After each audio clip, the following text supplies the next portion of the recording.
Chapter 434. Suzhou. Fan Xian chuckled and said to his grandmother, "What girls are you talking about?" "If you're talking about girls, I built a Baiwa brothel in Suzhou. There are a lot of girls there." The old woman shook her head helplessly. "This is another matter. You can be an official, but you have to do this kind of romantic business. Aren't you afraid of losing face?" Fan Xian did not feel it was embarrassing. He smiled merrily and said, "That is the second prince's business. I'm just looking after it on his behalf." After he finished speaking, he looked at the third prince, who was sitting next to the old madam.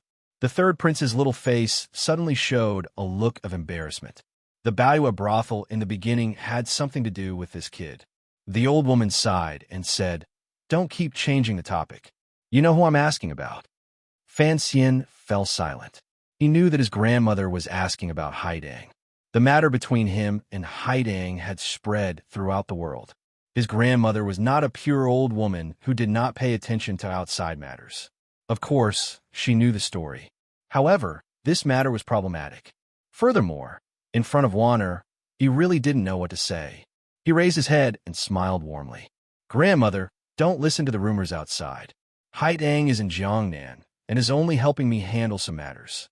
The old woman did not believe it and said suspiciously, "Why would Northern Qi person always stay by your side? She is not an ordinary woman." Fan Xian was speechless. He secretly glanced at Warner and found that his wife's face was calm, but her little hands were gripping the corners of her sleeves. He couldn't resist laughing bitterly and facing his grandmother. He said, "Don't misunderstand." "Is it a misunderstanding?" The old woman looked at him with a not-quite-there smile. After all, there were still people in the hall, so it was not good for the old woman to speak directly. She only slowly said, "There are some things that should be done openly. I don't like to be secretive. If it is open and above board, then bring her back to see.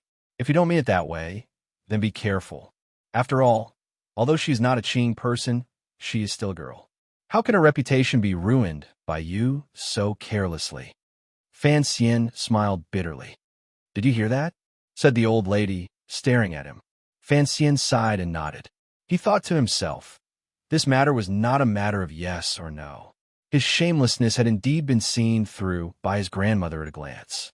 As for Haidang, Lang Tiao had already gone to Suzhou. Given Haitong's personality, she probably would not oppose her own sect.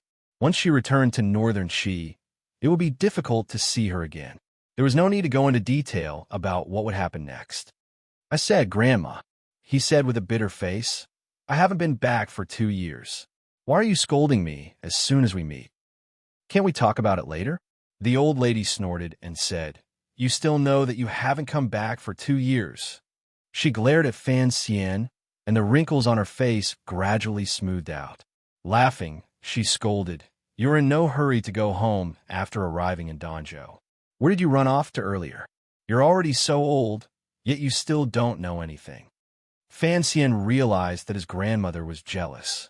He laughed and said, "I got off the boat halfway and went for a walk."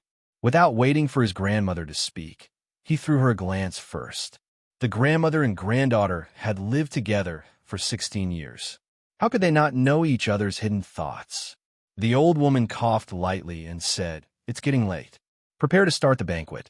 I still have some things to say to Enji." Finishing these words, she stood shakily and prepared to bow to the third prince in accordance with her duties. The old woman was the wet nurse of the royal family and could be considered a family servant. She paid particular attention to the hierarchy. Lin Warner was Fan Xian's wife, so, as a grandmother, she did not have to care. However, the third prince was living in the house, so she always maintained etiquette. However, her position was too unique. The third prince had always called himself Fan Xian's student, so how could he accept this ancestor's bow? The child struggled until his face was bright red. He dodged away with all his might and ran out the door like his, but was on fire. Fan Xian went forward and gently held Warner's hand. Leaning close to her ear, he said something. Warner nodded repeatedly and took Cece out the door as ordered. There was only the old woman and Fan Xian left in the hall. Fan Xian moved over a small stool and sat beside his grandmother. Just like in the past, he listened to the lecture properly. Now that there were no outsiders, the old woman's words were much more direct. That Haitang, what are you going to do with her? Fan Xian tilted his head and thought for a while. He furrowed his brows and said seriously, "It will be difficult to marry her. Let's stall for some time first." "Do you want to marry her?" Fan Xian hesitated. He always felt that his relationship with Haidang was still more of a friend. If he married her, that feeling would probably change. "It depends on her. If she wants to marry, then I want to marry her." It's still the same old saying. After all, the Fan family is a large and influential family. How can we let her drift outside alone? The old woman coughed gently. "Since you like her, you will have to marry her." Fan Xian forced a smile. He thought that this matter was not something the Fan family could decide on its own. However, since his grandmother had set the goal, he could only work hard to carry it out. He used his palm to gently pat his grandmother's back and quietly sent a sliver of Tianyi Dao's gentle jinqi into her to help her adjust her body. He was pleased to find that his grandmother's body was not bad. Although she had aged a bit these 2 years, there were no signs of decline. However, even if she marries, there must be a hierarchy, the old woman suddenly said seriously. "You can't mistreat Wanner. Originally, I didn't like that girl Haitang. For her to be with you without a title or status, how is that appropriate?" Fan Xian was speechless. He knew that he had been busy with official business and had indeed neglected his wife. Furthermore, Wanner appeared calm on the surface, but in the depths of her heart, she was meticulous. To say something cliched, the higher Fan Xian's position was, the more he didn't want Wanner to participate in conspiratorial affairs. It was unavoidable that Wanner would lack a real sense of existence. This kind of feeling was probably not very comfortable. However, it could be seen that Wanner was greatly liked by the old woman these days in Danzhou. "Don't bring this matter up." The old woman gazed at the grandson at her knees and sighed. Gently stroking his cheek, she said, "These years in Jingdo probably haven't been easy either. You know about those things, right?" In reality, during the 16 years in Danzhou, Fan Xian and his grandmother had not been overly intimate with each other. Fan Xian knew that it was because his grandmother wanted to raise him into a cold and hard person. Only then would he be able to protect his life in Jingdo. When was the last time his grandmother had been so gentle? It seemed to be when he was still an infant and his grandmother had held him in the little building and cried silently. Fan Xian was slightly absent-minded. It was also because of that night that he knew that other than Uncle Wu Zhu, there was also his grandmother who treated him wholeheartedly. "I know all about it." Fan Xian lowered his head.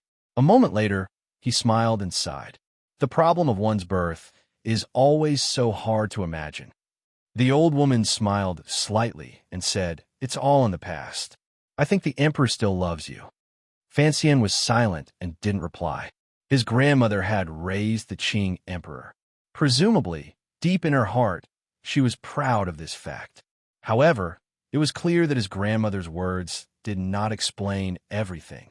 At least, she did not explain what she said on that night 18 years ago. He slowly raised his head and looked at his grandmother's wrinkled face. In a quiet voice, he asked, "Grandmother, my mother, how exactly did she die?"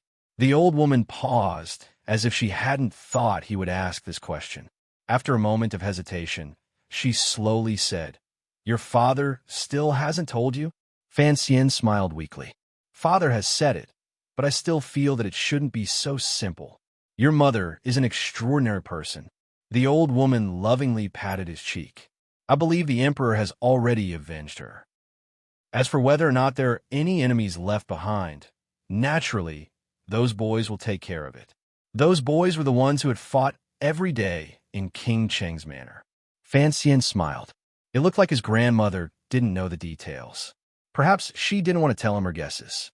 Speaking of which, it was true. For anyone else, he had already received enough compensation from the royal family. Then, why would he be so fixated on the story of the past? Was there a conclusion? "Sija, what kind of child is he?" the old woman suddenly asked. Fan Xian smiled shortly after.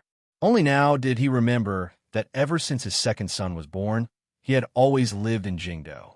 He had never even seen his grandmother. He considered his words and slowly said, Seizure. Perhaps in the past he ran amok. Now that he is gradually getting older, he knows when to stop. Oh, tell me about it. It was clear that the old woman was interested in her only grandson. Fan Xian smiled and told her everything about his dealings with Seizure after he entered the capital. He didn't even hide the Baliwa brothel incident. This part of the story made the old woman's expression heavy. Occasionally, she smiled. You are saying, these two children are running a brothel in Jingdo? The old woman sighed. She thought to herself that she was getting old. No matter what, she couldn't understand the thoughts of these children. But the third prince is so young yet so full of mischief. Thinking of that matter, Fan Xian was filled with anger. He huffed coldly. The third prince is not just a child. The old woman smiled. Seizure is alone in the north. Is he doing well? There were often letters from northern Qi, so Fan Xian was well aware of his second brother's life in the north. He comforted her. Don't worry, I have people there to look after him. The old woman thought for a moment and then said worriedly, After all, it is a foreign country. If Haitang was still in northern Qi Shanjing, perhaps it would be fine. But right now, there is no one in northern Qi you can trust. It was not convenient for Fan Xian to speak of his secret agreement with the northern Qi emperor. He thought for a moment and then said, Don't worry, grandmother. Isn't Ruo also in Shanjing right now? She is Master Ku He's last disciple. The northern Qi court will have to give her some face. With her watching, Seizure won't dare do anything when he does things. It was strange to say that Fan Xian had thought of a way to send his sister and brother to northern Qi these 2 years. Minister Fan vaguely guessed some of his intentions, but did not expose them. The old woman clearly did not think of it there. She only smiled and said, Speaking of Ruo, I wonder if her body is better. Much better. There's no more yellow hair on her head. Fan Xian's eyes suddenly turned, and he said, Grandmother, come back with me to Jingdo this time. Father misses you very much. The old woman was silent for a moment. A moment later, she slowly shook her head. Fan Xian sighed. He didn't understand why grandmother always wanted to live in Danzhou. Ruo is 17 or 18, the old woman said worriedly. She hasn't found a husband yet. You broke up her marriage to Hongcheng. Then you have to keep an eye out for people with good character, good family backgrounds, and trustworthy families. Fan Xian patted his chest loudly and said, Grandmother, you gave this matter to me to handle. I will definitely handle it properly. Truthfully speaking, he did not think this way in his heart. He thought, Ruo is so young. Why is she in such a rush to marry? Seeing more and walking more was the right thing to do.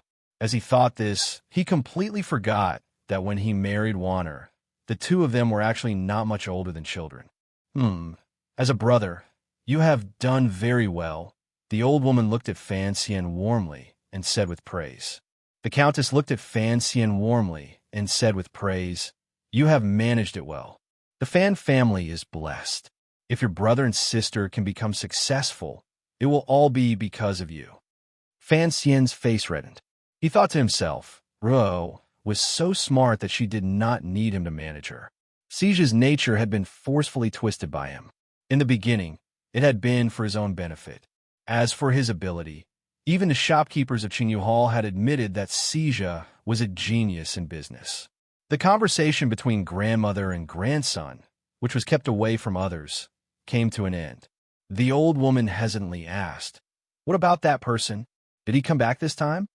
The old woman was asking about the blind shopkeeper who had been their neighbor for 16 years. Fan Xian paused for a moment and then understood. With a pained expression, he said, I was going to ask grandmother if she had seen him come back recently. Madame Dowager's expression turned serious. So he's not with you. Then don't go running around like you did this afternoon. Otherwise, if something happens, how can I explain it to His Majesty and your father? Fan Xian mysteriously moved closer to his grandmother's ear and said, Don't worry, grandmother. Your grandson is now an ace of aces. The old woman laughed involuntarily. She covered her mouth and said nothing, revealing some of the charm she had many years ago. As they spoke, someone came in from outside to report that the banquet had begun. The grandmother and grandson met each other's eyes with great understanding. Fan Xian held the old woman's arm and walked out. The person who had come to speak was the wife of the Tang family. She lowered her head and led the way in front. Fan Xian looked at her back and suddenly said, "Has Wanner's medicine been down?" The wife of the Tang family tilted her body slightly and quietly replied, "The mistress has been taking her medicine on time and in proper amounts." "Where's the Bao? How come I don't see him today?" Fan Xian was puzzled. He had not seen the Bao come to welcome him. "My husband is also here.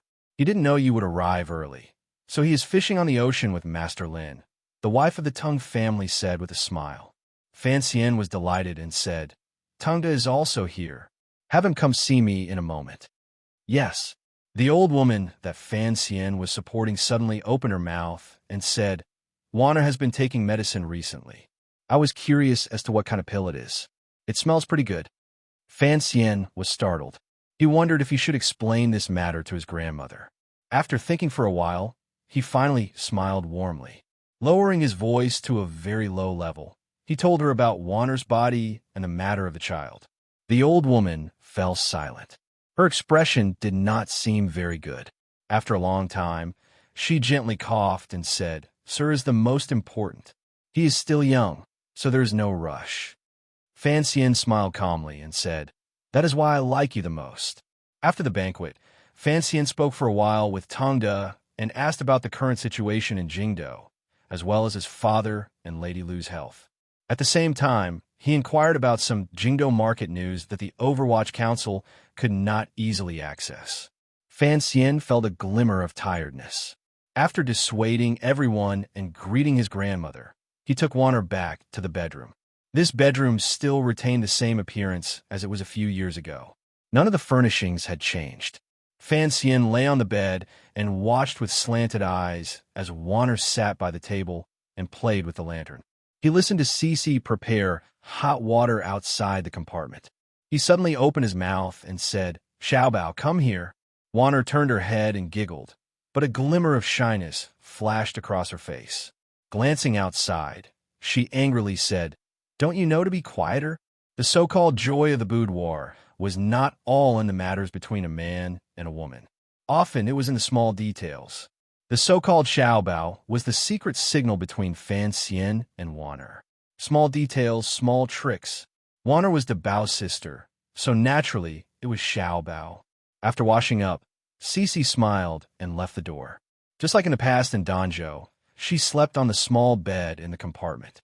After the red candles went out, Fan Xian and his wife lay side by side on the bed. Wanner was like a little cat curled up in Fan Xian's arms. Her two hands tightly gripped the front of the man's unlined shirt. She gripped it a bit tightly, as if she was afraid someone would run away. "I've been lying on this bed for 16 years. Fan Xian opened his bright eyes in the darkness. "Ever since I was a child, I've always liked to sleep. When I take afternoon naps, I never need the serving girls to coax me. I just sleep like this." Wanner made a sound of acknowledgement and looked at him.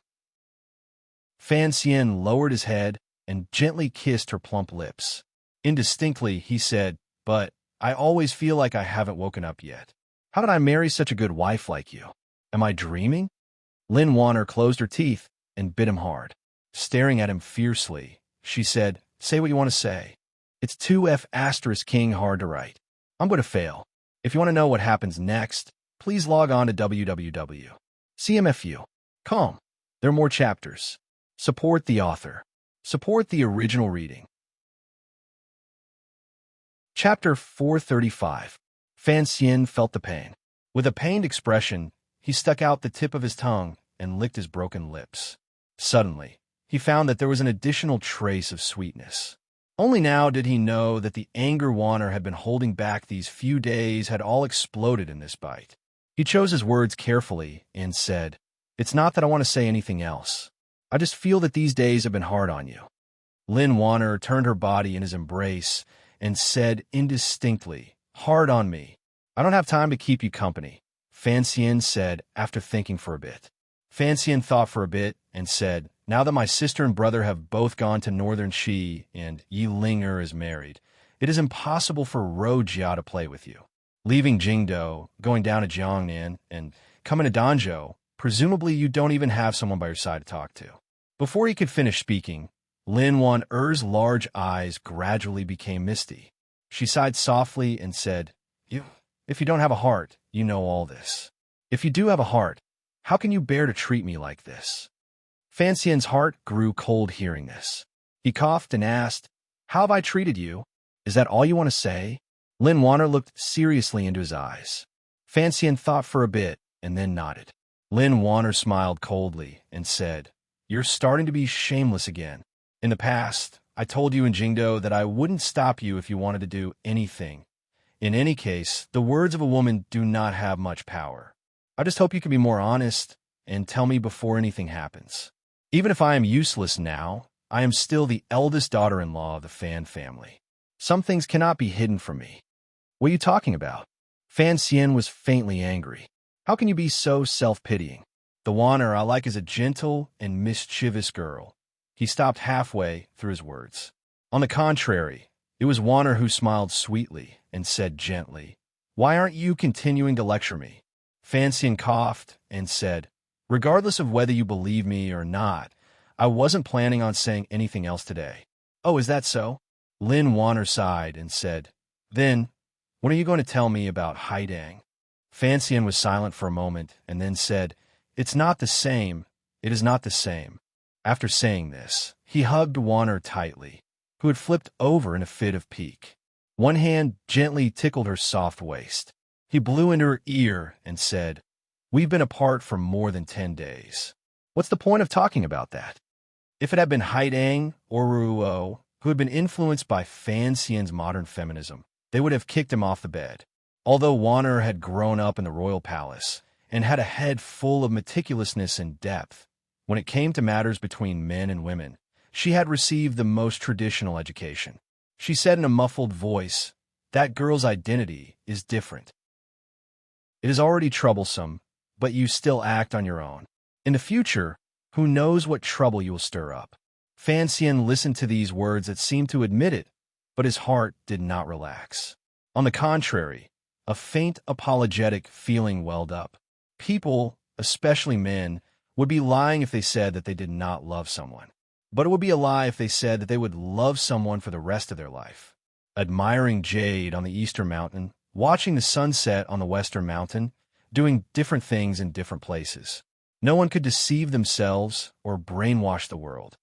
But you stay at home every day, and there is no one to play mahjong with you. It is quite boring. Fan Xian did not want to continue on this topic because he suddenly realized that Haitang's position was still that of a friend. That girl might not be willing to marry into the Fan family. Why should he worry about this ahead of time? Why should he make his wife worry and sour with him? The concubines in the palace don't just pass their days like this. Fan Xian's words touched the true weakness in the depths of Lin Wan-er's heart. She couldn't help but sigh. She had grown up in the palace. Her mother was the illustrious eldest princess, and her father was Prime Minister Lin. Unfortunately, she had been locked up in the palace and had only seen her parents a few times. It was as if she had been collectively raised by the concubines in the palace. She was smart by nature and had grown up in such an environment. Even if she wasn't exceptionally smart, she at least had a clear understanding of the intrigues and trifles in the field of power. She believed that her ability should have played a greater role. It was only because of her relationship with the eldest princess that Lin Wan-er was somewhat averse to scheming and was content with peace. It was also because of the hostile relationship between her husband and mother that Wan-er could not have found a suitable place to shine. This was something that she and Fan Xian had discussed a long time ago. If a person could not find a place in their surroundings, they would eventually feel a sense of loss. If she was just an ordinary woman, then she could manage the household, be filial to her parents-in-law, serve her husband, and raise a daughter. But Lin Wan-er's birth determined that if she continued to be ordinary, she would always feel some regret in her heart, especially since there were already many people who were beginning to shine at Fan Xian's side. At some point, Lin Wan-er was already prepared to accept her fate. She was prepared to hold on to the beautiful memories of having a son over the wall and work hard to give birth to a child for Fan Xian. She wanted to tie her husband's heart to her side. That was why she had taken such a risk and stopped the medicine Fei Jia had prescribed. Fan Xian was a delicate and sensitive person. Of course, he knew the deeper meaning behind his wife's actions. He also knew what the faint worry between his wife's brows these past few months was. However, he still hadn't found a good solution. Fan Xi's life dream was in business, so Fan Xian could kick him to the north to smuggle. Ruoro's life dream had been influenced by Fan Xian, so Fan Xian could use any method to send her under Ku He's tutelage to travel thousands of li and see different people. But Wanner, her identity was different. She was his wife. Her life dream, or, to put it more crudely, what path should she seek to realize her value? The spring examination case, as well as some matters before and after, all made Fan Xian understand that Wanner's strength was actually in the palace. In terms of planning, she could indeed help him a great deal. But the problem was, at present, he and Xinyang were like fire and water. How could he let Wanner be caught in the middle? Fan Xian sighed and said, "If there really comes a day when weapons are used against each other, I really don't know what to do." Such undisguised words were something the husband and wife rarely touched on. They had always avoided this matter. Lin Wanner was silent for a long time, and then said, I don't have much affection for my mother. But after all, she is my mother. I understand." Fan Xian pressed his nose against her hair and took a deep breath. "Believe me, at least I won't make you sad." Would anyone believe these words? Fan Xian suddenly opened his mouth and smiled slightly. "Wanner, it is indeed boring to stay at home all the time. I have some things I want you to help me do, but it might be difficult and exhausting." Lin Wanner opened her eyes wide with curiosity. Turning around, she was face to face with him. "What is it?"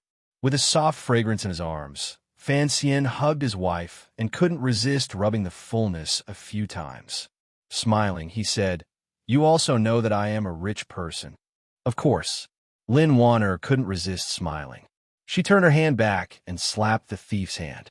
Fan Xian said seriously, "When I went to Jiangnan for the first time last year, I found that although Jiangnan is rich and populous, there are still many commoners who do not have clothes to cover their bodies and food to fill their stomachs.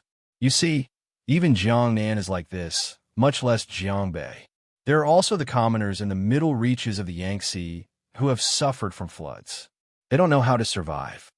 Lin Wanner asked curiously, "Didn't you say that the silver you found in the palace treasury has already been transferred to the river transport governor's yamen?" "That is only a portion," Fan Xian said after thinking for a bit. Fan Xian thought for a moment and then said, "You know the affairs of the court better than I do. Not many of those officials can be trusted. If I send the silver to the court, even with the Overwatch Council and Yang Wanli keeping an eye on it, what should flow away will still flow away. Not to mention anything else, at least the Fan family, the Liu family, and even the palace will eat from this silver. So I think there are some things we can do ourselves." "What things?" "Jiangnan is truly rich. Those rich merchants can take out millions of liang of silver." Fan Xian smiled coldly. Fan Xian smiled coldly and said, "But there are still so many poor people. This is a problem of inequality." He continued to sigh and said, "I don't have any ability to change this phenomenon. I can only find some mediocre methods to improve it." "You mean?" Lin Wanner guessed her husband's thoughts and said hesitantly, "You are prepared to rob the rich to give to the poor?" Fan Xian laughed loudly. He had not thought that his highborn wife would use the common bandit language from storybooks. He couldn't resist scratching her pretty nose. Wanna stuck out her little tongue and giggled. "But does this really count as robbing the rich to give to the poor?" Fan Xian thought for a bit and then said seriously, "My thoughts are like this.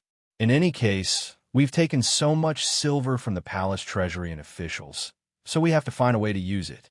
Our family can't use it all. As I said earlier, we don't want to go through the path of the court. So, how can we use this silver on the commoners?"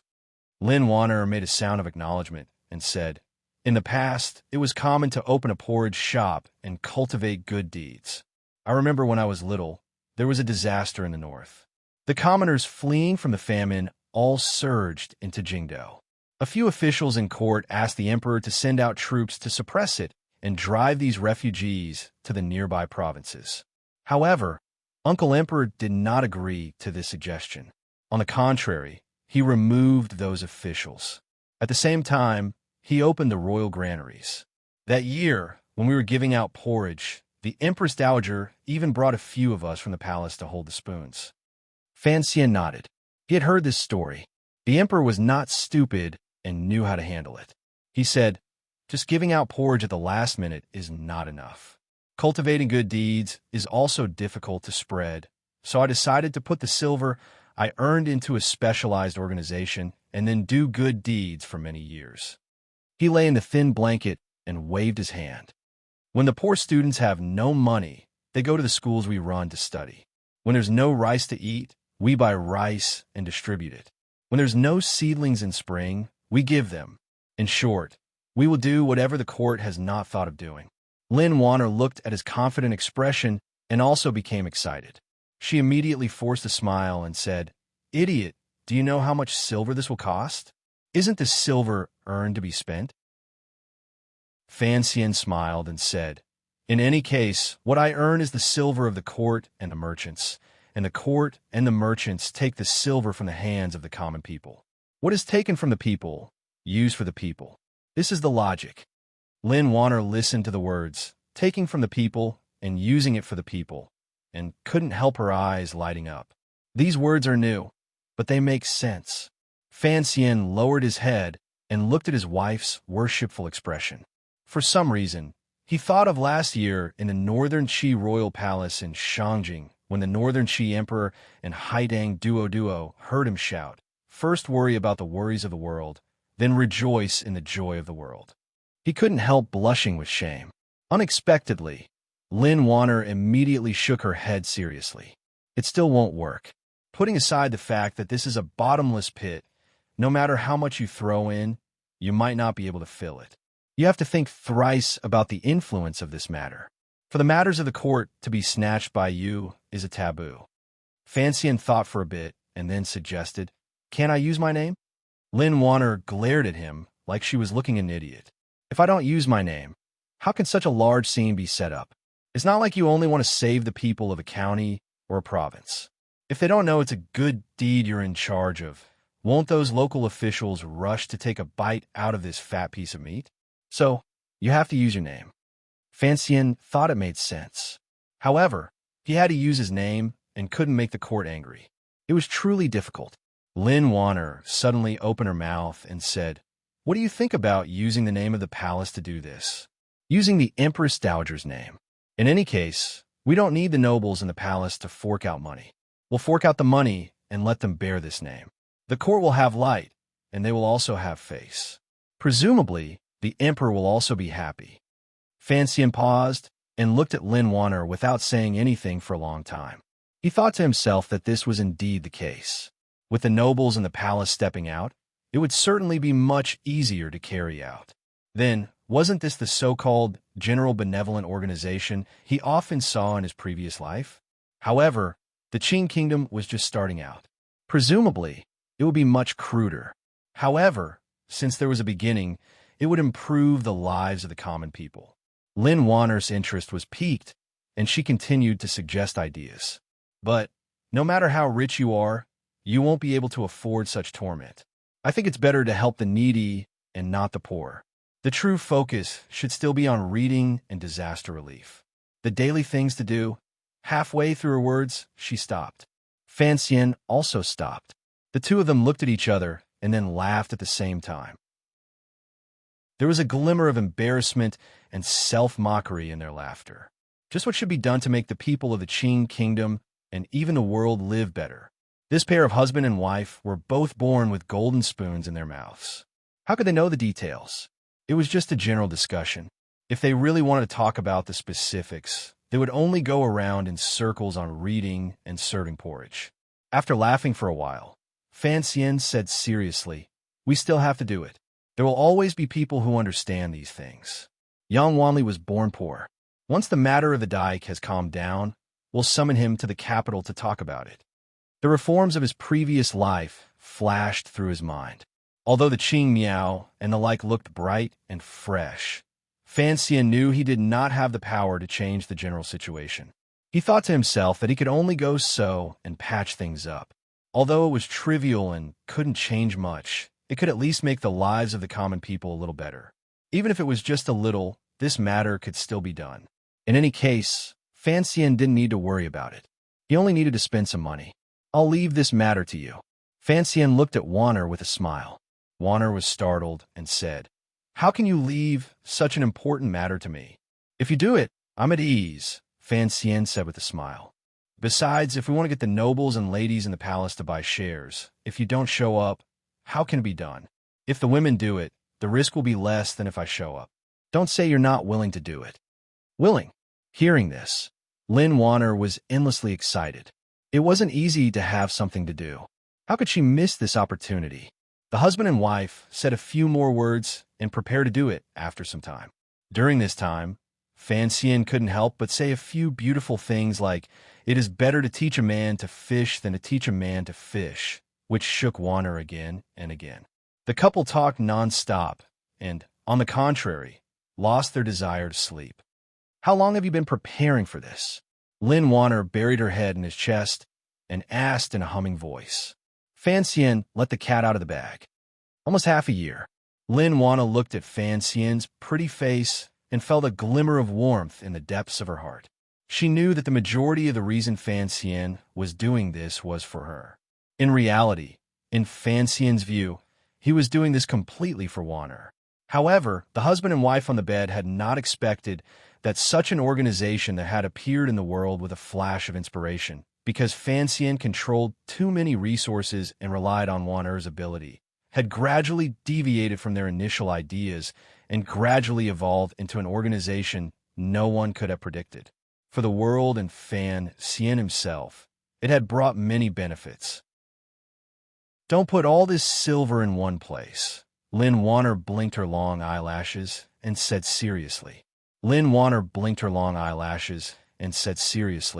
"Although I don't know anything about economics, from what you and Sija have done, I can understand that money can make money." Fan nodded. Naturally, he would not make it hard for himself in doing these things. The second prince was earning money in the north, and sure Chomley and Sang when we're in the flesh business in the south. After the large sum of money house property came in, it would become a source of living water.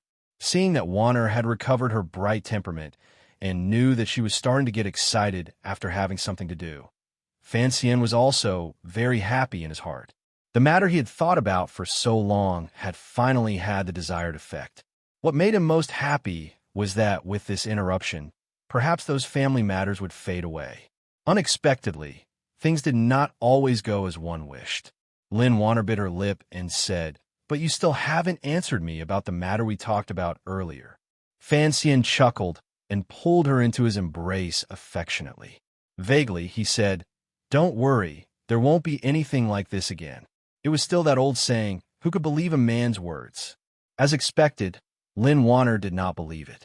She used her eyes to glance outside and quietly said, "Although Cece has entered the family, without a ceremony, it will be unfair to her. I've already talked to grandmother. In a few days, we'll have to do it."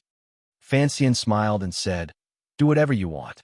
In any case, she grew up with me, so she probably doesn't care about this." The voices of husband and wife were very quiet. At this moment, the sound of Cece coughing came from the little bed in the outer room. The coughing was full of embarrassment and anger. Lynn Warner gazed at Fan and giggled. "Did you hear that? Who said I don't care?" Fan awkwardly slapped her bottom and said, "Usually, this girl sleeps like a pig. Why did she wake up so suddenly today?" Speaking of sleeping like a pig, Lynn Warner immediately thought of Siki, who had followed her into the Fan manor. She was also her personal serving girl.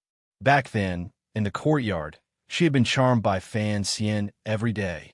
Even if she had not done much, she had worked hard. She furrowed her brows and said, "What about Siki?" Looking at Warner's expression, Fan knew that this mistress of the household very much wanted her servant girl to also enter the family. However, Fan was truly afraid of these things. Begging for mercy, he said, "Forget it. It's not like I have sex 7 times in one night." Warner glanced at him faintly and angrily. After a torment, the husband and wife were finally tired. Fan Xian hugged his wife in satisfaction and said by her ear, "Tomorrow, I'll take you somewhere." Lin Warner said in a daze, "Danzhou is not big.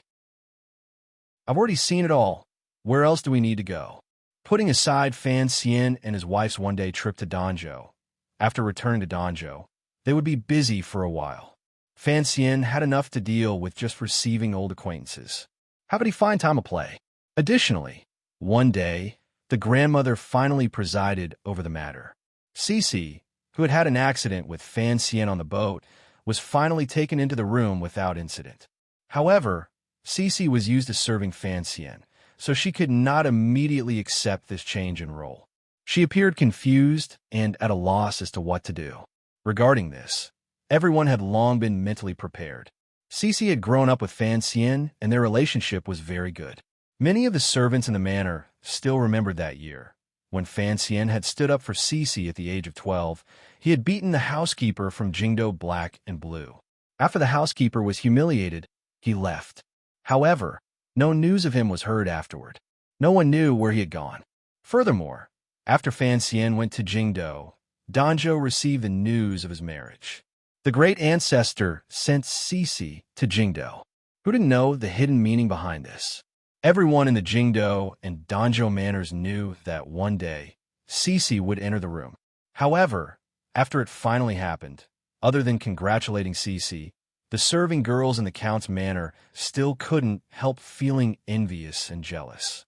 The old woman gave Cece a large red envelope and spoke warmly for a while. Cece cried loudly and her eyes were red. Even Warner was wiping away her tears at the side. The next morning, the back door of the Fan Manor was pulled open with a squeak. Fan Xian held Cece's hand and walked out the door sneakily. He turned his head to glance at the girl whose eyes were as red and swollen as peaches. Amused, he said, "Did I bully you or what?" Cece choked and glared at him. In any case, in this manner, she was the only one who dared to be impolite to Fan Xian. She looked at the rising fog in Danzhou and the quiet roads. Unable to resist, she asked curiously, "Young master, where are we going?" Look, she still couldn't change the way she addressed him. Fan Xian held her hand and felt that it was indeed a bit exciting. It was like a clandestine affair. However, they had clearly just openly entered the room yesterday. From this, it could be seen that men were indeed a very despicable animal. A warm smile flashed across his face. "We're going to buy tofu to eat. I recommend the new book, The Last Immortal. Book number 182558. It is very well written. Everyone can go take a look and add it to your collection. Thank you, everyone, for the honor." To be continued. If you want to know what happens next, please go to www.cmfu.com. There are more chapters. Support the author and support the original reading.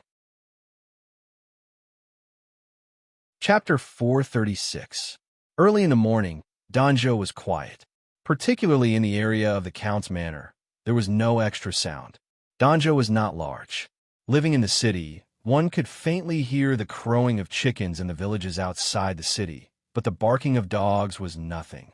If one listened carefully, they might even be able to hear who was emptying the toilet bowl, who was boiling water for breakfast, and the people in the distant market had already woken up long ago, using fresh vegetables and meat to seduce the women who had woken up early in the morning to cook. On a summer morning, the air was fresh. Fan Xian and Cece walked along the quiet streets of the city and came to the side of the familiar market. He sniffed the thickening smell in the air and shook his head in satisfaction. "I haven't come to a place like this much in the past 2 years." Cece glanced at him from the side and thought, as an imperial envoy, he would never have the chance to buy vegetables again. Fan Xian quietly said, "Do you still remember when we were in Danzhou, we often came to the market to buy things?" Cece nodded and smiled. Young master has always wandered around the city with the older sisters since he was young and even helped them carry things. In the beginning, you scared many people. I heard about it when I entered the manor, and I also thought you were a strange person. Do you still think I'm strange?" Fan Xian smiled in response and walked into the market first. When he passed by a two-story building, he unconsciously stopped his steps and turned his body to stare at it. Cece felt it was strange and asked, "What is it?" Fan Xian pointed at the building and said curiously, "Isn't that old Ha's house? Didn't they say the building was burned down? Who lives there now?" Hearing this, Cece also remembered.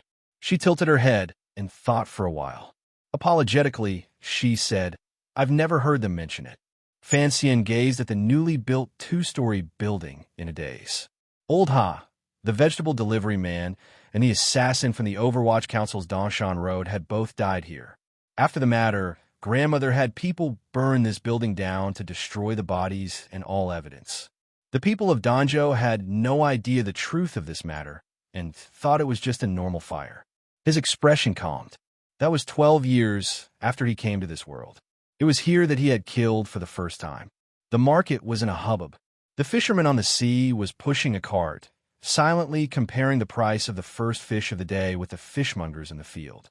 Meanwhile, the fresh silver fish in the basket on the cart kept bouncing, making popping sounds. From time to time, carts would be pushed in, and the hawkers would yell loudly to make way for them. The vegetable leaves in the second row were stained with dew, delicious and tempting.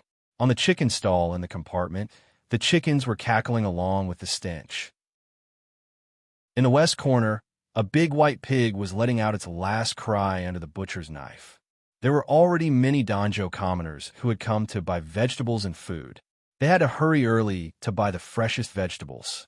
The customs of the people of Danzhou were simple. Additionally, the Qing emperor had been especially kind to the people, giving them generosity year after year. Thus, the people lived well. At least, they could afford to eat meat every day. Seeing this, Fan Xian couldn't help but feel moved. The kingdom of Qing was not bad. After walking a few steps, he came to the quietest corner of the market.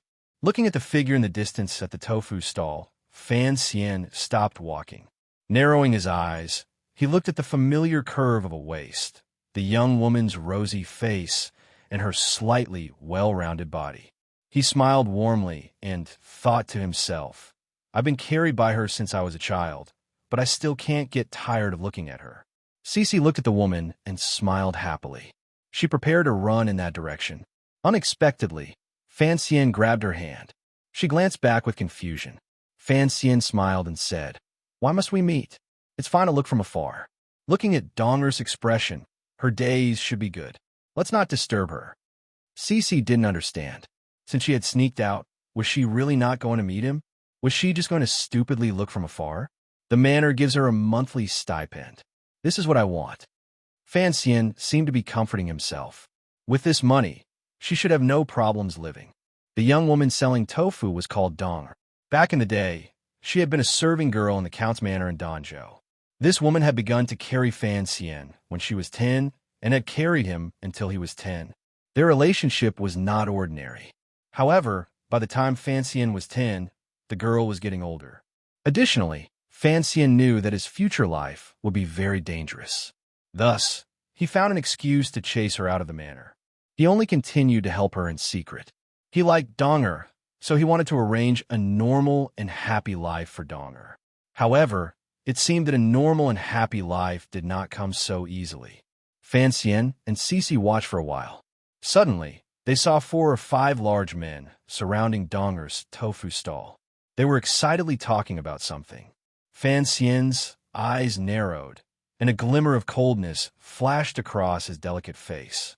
Although the men were agitated, they did not seem to be overbearing, nor did they do anything too excessive, so for the time being, he did not go berserk.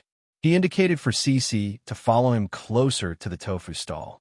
Hearing their conversation clearly, he also saw the wrinkles at the corners of Donger's eyes. Involuntarily, his heart darkened.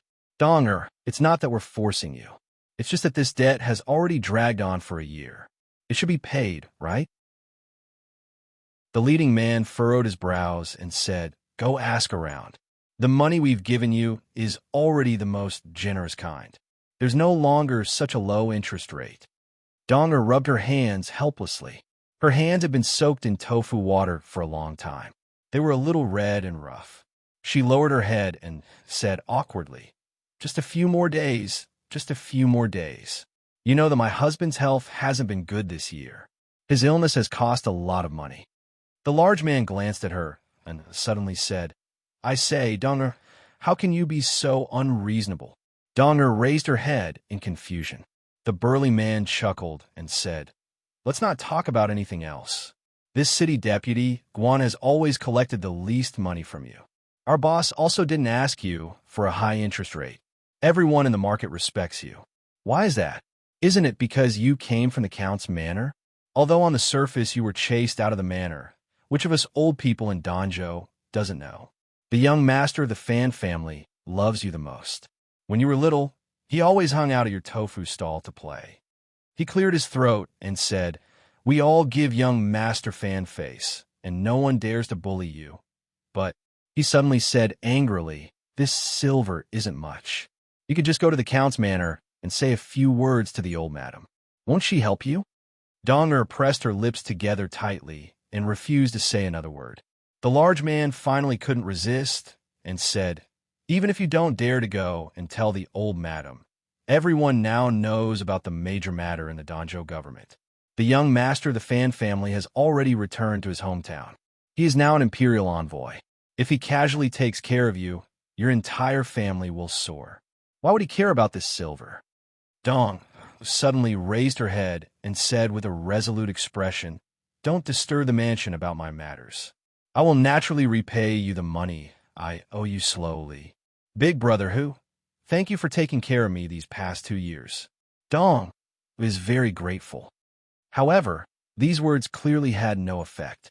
Although the large man didn't dare to threaten Donger, he still needed to rely on this to earn money. He angrily said, Since you say you don't have any friendship with the manor, then we won't be polite. Give me the silver you deserve today. Hearing this, Fan Xian finally understood the reason of the matter and couldn't help but smile bitterly. Donger's mother was probably not in good health, but the money he had the manor send over every month should be enough. Looking at Donger's expression, she probably hadn't been willing to use the silver he had sent over these 2 years and was only willing to rely on this tofu stall to barely make ends meet. There was no need to continue listening.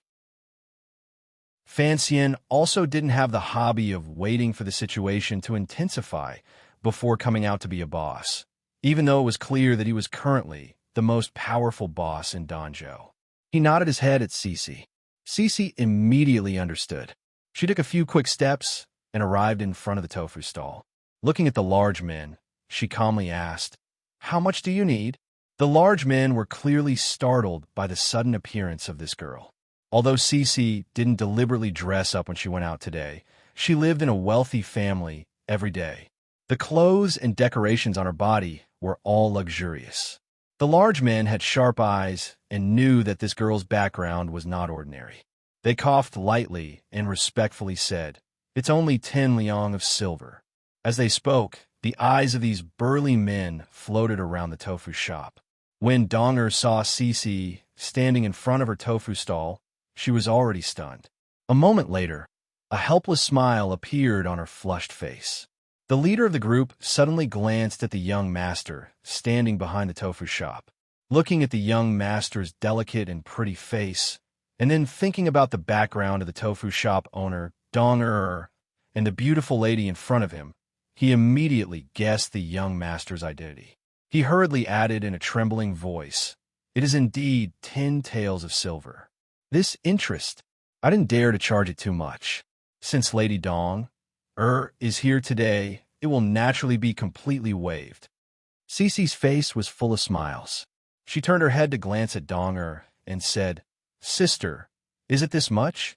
Donger was still immersed in shock and nodded her head in a panic. Cece glanced at Fan Xian. Of course, this girl knew what Fan Xian was thinking. She smiled at the large men and said, I can also see that you all have intentions of protecting my sister. I thank you for this intention on behalf of my young master. As she spoke, she took out a small silver note from her sleeve and handed it over. Warmly, she said, In the future, help me look after this shop. The large man took the silver note and looked. It was a 20 denomination. He couldn't help but want to return it with a pained expression. However, he then glanced at the young man's face behind the tofu stall his emotions unknown. He didn't dare to say anything more. In a trembling voice, he said, "I wouldn't dare, I wouldn't dare. Of course, of course." After saying this, he quickly pulled the confused subordinates behind him and hurriedly left. When he passed by Fan Xian, he bowed deeply to the ground and didn't even dare to let out a fart. Fan Xian shook his head and walked into the tofu stall. Facing Donger, who still didn't believe her eyes, he complained, "You have money and don't use it. Why did you borrow expensive interest?" Donger forced a smile and glanced at him. In a quiet voice, she said, "Young master, why have you come?" Fan Xian angrily said, "It was the same a few years ago, and it's still the same now. You are my servant girl. Can't I come to see you?" To the side, Cece covered her mouth and laughed. I wonder who was just standing there and not coming over. Having said this, she walked to Donger's side and affectionately held her hand. Dong was a little flustered as she rubbed her hands on the cloth in front of her. She smiled warmly. Fan Xian fixed his gaze on Donger's face and looked more closely at the wrinkles at the corners of her eyes. Time was merciless. It had not left too deep a mark on the young woman's face. However, the daily chores and small business always made her appear tired, particularly when he was standing next to Cece, and compared to Cece, a servant girl who lived like a prince, he appeared even more uncomfortable. Fan Xian sighed. Suddenly, he didn't know what to say. With a serious expression, he asked, "Where's the little girl?" "She's at home with her father. Her father is not well." Donger glanced at Fan Xian's expression and smiled warmly and warmly. She had raised Fan Xian and knew what he was thinking. She could also guess why he was unhappy. In a quiet voice, she said, "I don't dare to use the money young master sent carelessly. In any case, it could be used to—" Without waiting for her to finish, Fan Xian waved his hand angrily and said, "Take me to your house to sit and talk." Donger glanced at her tofu stall and was so embarrassed she didn't know what to say. Fan Xian angrily said, "Why do you care about such a broken stall? Back then, I messed it up. What ordinary life? If you had always been with me, you wouldn't have to suffer such filthy air." Seeing his anger, Donger didn't say anything more. Cece went forward to hold her hand and walked out of the market. Fan Xian walked out of the tofu stall behind the two of them. He glared coldly at the gazes that were focused on him from all around the market. After thinking for a bit, he picked up the 2 pieces of tofu that he had finished making in his hands. Only then did he leisurely stroll out. After he left, the entire market exploded into noise like a frying pan. At this time, all of the peddlers recognized who he was and couldn't help but sink into shock and excitement. The imperial envoy had come to the market. What wonderful gossip it was, particularly when there was the servant girl of the past, the tofu beauty of the present, and other such guesswork. Did you see that? I told you. Young Master Fan is someone who cherishes old friendships. Since he has returned to Danzhou, naturally, he will come to see Sister Donger. Someone clicked their tongue and sighed. Imperial Envoy. How high of an official must he be to still be so nostalgic? Someone gossiped, and someone scolded back. Don't you see that Sister Cece is also here? If you dare to spout nonsense again, be careful that someone from the manor will send you to the west to fight the Hu people. Regardless of how the discussion in the market fermented, the might of the Fan Manor was here. Fan Xian's reputation was here. Some rumors without a head or tail naturally died without any cause. However, Fan Xian's sudden arrival and the sudden closure of the tofu shop injected a glimmer of the liveliness of the already lively market in the morning. No one thought that there would be no tofu to eat in Danzhou today. Donger's home was in a small courtyard in a remote part of Danzhou. It was quietly hidden in the depths of a small alley. Although such an independent courtyard was common in Danzhou, it was still worth a lot of money. It had been bought by Fan Xian on the day of Donger's marriage, using the money from selling the internal court newspaper pan, Ling's calligraphy. At the time, Fan Xian had put in a lot of effort. Donger did not dare disobey the wishes of the 11-year-old young master and had lived there until today. However, the decorations in the courtyard were somewhat old. Fan Xian walked into the courtyard and looked around. He found that it was relatively clean and tidy. Nodding his head with satisfaction, He placed the 2 squares of tofu in his hands on the stone grinder. Putting his hands behind his back, he entered the main hall. Donger was busy pouring tea and taking out snacks. Fanxian stopped her and smiled. "It's not like you don't know my temper. I don't like to eat those things." Donger smiled warmly and said, "At that time, everyone in the manor said that the young master was a strange child. A child who didn't like to eat snacks, but liked to gnaw on bones." "Yes, a strange child." Fanxian sighed and said, "Only you don't think I'm strange." Cece randomly wiped at the low couch. She knew that Fanxian didn't care about such things, so she invited him to sit. Fanxian shook his head and lifted the curtain on the left side of the main hall. Without any awkwardness, he charged in. Entering the room, he saw a man about 30 years old struggling to get up from the bed. The man's features were regular and had a sense of loyalty. However, his face was a bit pale. It looked like his health was not very good. Seeing Fanxian go into the room, Donger jumped up in panic and quickly followed him in. "Young master, this is where the sick stay. What are you doing in here?" The man on the bed was Donger's husband. His surname was Mai. He had long guessed the identity of the visitor. Ever since he knew that the young master of the Fan family was returning to Danjo, he had been discussing with Donger whether or not the young master of the Fan family would come to visit. After all, the difference in their statuses was too great. Thinking that this matter was very unlikely, the two of them relaxed and did not make any preparations. "Young Master Fan, don't come in," he said in a panic. He was quite frightened. Fanxian smiled and directly sat down by his side. One hand felt his pulse and used his gaze to indicate for him to calm down. Donger stood at the door and guessed that the young master was treating her husband. She couldn't help but feel a glimmer of doubt. Back in the manor, she had seen the young master holding up a medical book and reading it. However, even the doctors in the city said it was difficult to treat this illness. Her husband was even more nervous. Seeing Fanxian's finger feel his pulse, he thought to himself that this was the present imperial envoy. According to the rumors, it was a dragon. How could he treat him? He was endlessly excited and moved. His eyes began to moisten. The room was silent. Cece did not enter the room. She just watched carefully from behind Dong. After a long time, Fanxian released his finger and opened his eyes. Smiling slightly, he said, "What a coincidence. It is a problem of the lungs. It is easy to treat." Hearing these words, Donger and her husband were overjoyed, but they still did not believe it. Cece covered her mouth and smiled. "Don't worry, the young mistress also has a problem of the lungs. Even the imperial doctors in the palace could not cure it. It was all cured by the young master." Writing this chapter, I thought of Shirin, Baoyu, and Song Zier. Haha, Donger and Fanxian are much stronger than those 2 sesame seed cakes. I've been so happy writing recently. If you want to know what happens next, please log on to www.cmfu.com. There are more chapters. Support the author and support the original reading. Chapter 437. After hearing Cece's words, Donger and her husband couldn't help but be overjoyed. When they thought about how this illness had caused their family to suffer over the past year, Donger couldn't help but lift her sleeve and carefully wipe the corners of her eyes. Fanxian had Donger prepare a brush and ink. After thinking for a moment, he wrote down a prescription and looked it over twice. After confirming there were no problems, he blew it dry and gave it to her. He told her to prepare the medicine on time and not be stingy with the silver. Donger smiled slightly and agreed.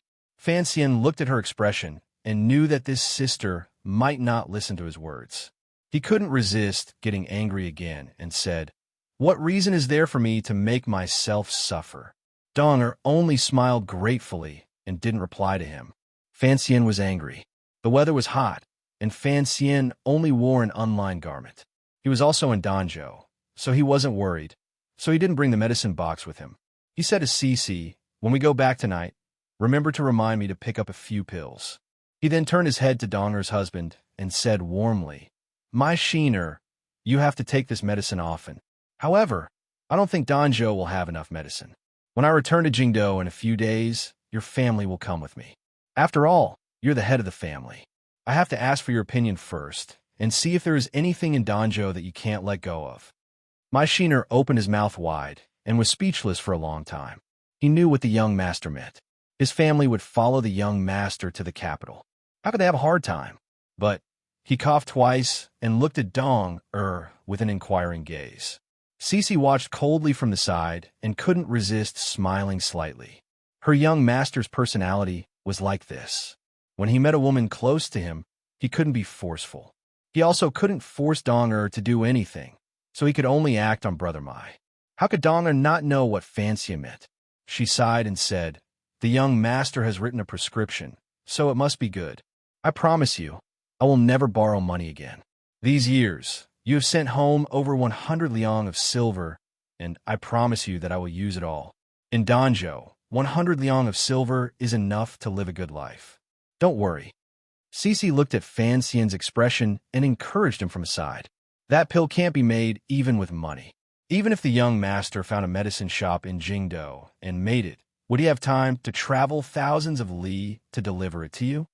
Donger looked at her awkwardly and said, "What kind of pill would require so much effort?"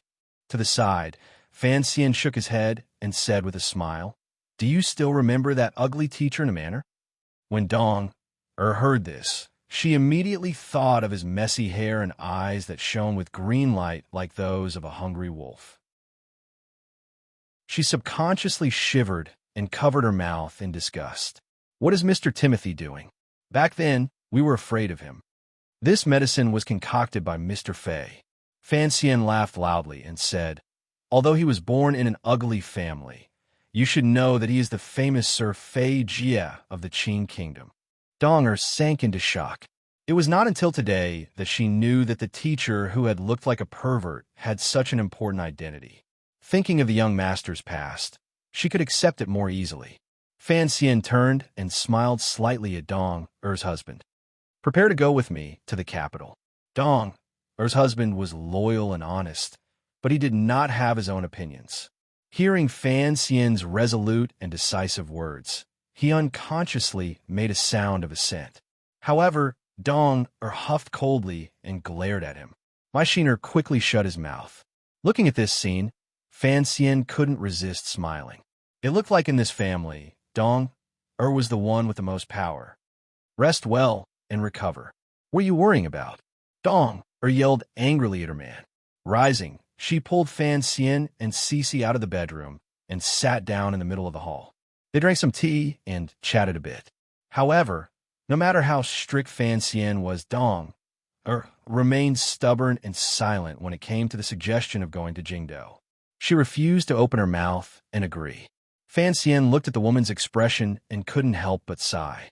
He thought to himself that such a gentle sister also had such a stubborn side. A few coughs came from the bedroom. Fan Xian tilted his ear to listen and lowered his voice. Gently, he said, "Sister Dong-er, before you got married, I took you to secretly see Brother Mai. You liked him, so I didn't pay attention to this matter. Back then, I also asked clearly. Brother Mai's parents died when he was young. He is a loyal and honest person. In Donjo, he also doesn't have any troublesome relatives. Presumably, he will treat you well after marriage." Only then did I relax. This was the truth. When Sister Dong-er got married, Fan Xian was not more than 11 years old. However, he had secretly observed for a long time before he was at ease to promise his serving girl to the Mai family. Dong-er rubbed her reddened hands nervously and said shyly, "He treats me well now. How bad can the person you like be? Since you don't have any relatives in Donjo, why aren't you willing to go with me to Jingdo?" "I made a mistake back then," Fan Xian recalled. Fan Xian thought back and said, "If I left you outside, these days might not be any more peaceful." Without waiting for Dong to speak, he continued, "Don't worry, I will take care of you in Jingdo. You can continue to open your tofu shop. However, with you by my side, we can look after each other." Fan Xian did not need Dong to look after him. The meaning of these words was clear. Cece also urged from the side, "Yes, Sister Dong. Did you know that after the young master went to Jingdo, the first business he opened was a tofu shop? Nowadays, all the manors in Jingdo are eating our tofu. Fan Xian's brows moved, and he smiled bitterly. He thought, why did the words she said sound so awkward? Cece smiled and continued. If you go, won't this tofu sell even better? Dong hesitated for a moment and then said, actually, I understand what the young master means and am grateful. However, I really don't want to go to Jingdo. Why? Fan Xian furrowed his brows and asked. Dong thought for a bit. A warm smile suddenly flashed across her face. She slowly said, after living in Danzhou for a long time, he wants to leave their home. Besides, although Jingdo is good, the place is too big. I'm afraid I'll panic if I go. Besides, I don't want to trouble the young master to always look after me. There are no demons in Jingdo. What's there to panic about? Cece muttered to the side. Dong covered her mouth and smiled. Who's like you, little girl? You've been so daring since you were little. As they spoke, a childish voice suddenly rang out from outside the courtyard. Dong's expression suddenly became increasingly gentle. She stood, walked to the door, and looked out. At this time, the sun had already risen to the middle of the sky. The blazing sunlight brushed past the edge of the eaves and shone on the woman's still beautiful face. The light suddenly became gentle, and the woman's expression seemed so peaceful and content. The little girl who had been playing outside had returned. Dong led her daughter into the room. Pointing at Fan Xian sitting in the middle, she said, call him young master. Fan Xian looked at the little girl held by Dong's hand. A genuine smile rose to his face. In the blink of an eye, 2 years had passed. The girl's eyes had already opened up. She had inherited her mother's elegance and was beginning to be eye-catching. The childishness between her brows made one feel pity for her. Particularly, her spirited and lively eyes were staring curiously at him. Call him uncle. Fan Xian reached out and pulled the little girl into his arms. Looking at her nervous and uneasy, he smiled and said, we haven't seen each other for a few years. How come you don't recognize me? The little girl raised her face and looked at Fan Xian's beautiful face. She tilted her head and thought for a moment. Suddenly, she giggled and said, Uncle, where did you go to play? Just as Fan Xian had been raised by Fan Xian often hung out at the tofu shop when he was young. He had also carried this child countless times. Furthermore, he doted on and loved her. He often bought little things for her. Thus, the little girl had a deep impression of this uncle. Although she was still young, she remembered it clearly. She's 9, right? Fan Xian asked Dong, as he studied the little girl's face in his arms. Dong smiled warmly and said, you have a good memory, young master. She'll be 10 in a few months. Fan Xian looked at the large cloth bag on the little girl's body. Lifting her above his head, he weighed her. Satisfied, he said, your body is not weak. However, a little girl shouldn't go out and play all day. She's so young. Dong don't let her do things. It's hard on our girl. Dong smiled and said, how could I bear to let her do things? She just came back from school. Fan Xian turned to look at her curiously and put the little girl down. The little girl obediently bowed to Cece. Only then did Cece pinch the little girl's cheeks with heartache. She took out the gift that Fan Xian had prepared and placed it in the little girl's hands. The little girl looked at her mother. Having received permission, she happily accepted the gift. As she rubbed her slightly aching face, she said to her mother, Mother, I'm going to brew some medicine for father. Dong looked at her pitifully and nodded. The little girl skipped happily into the inner room with the gift in her hands. Looking at this scene, in addition to the previous sentence, Fan Xian suddenly saw Dong in a new light. To be able to raise such a sensible child, Dong was truly not simple. Although many noble young ladies in the Qing kingdom would go to the family school to study when they were young, and there were even private schools for girls in the capital, among the common people, the status of girls was still very low. As for going to school, that was something that had never been heard of. For Dong, to be able to let her own daughter go to school, her boldness was not something an ordinary girl could compare to. Fan Xian looked at her and said in praise, You've done well. This child must continue to study. Dong smiled warmly. After thinking for a while, she said, It's just that she's a girl. Although she knows that learning to read and understand is always good, I don't know what to do in the future. What to do? Fan Xian laughed. With me, her uncle, here, she can do whatever she wants under the sky. This was a promise.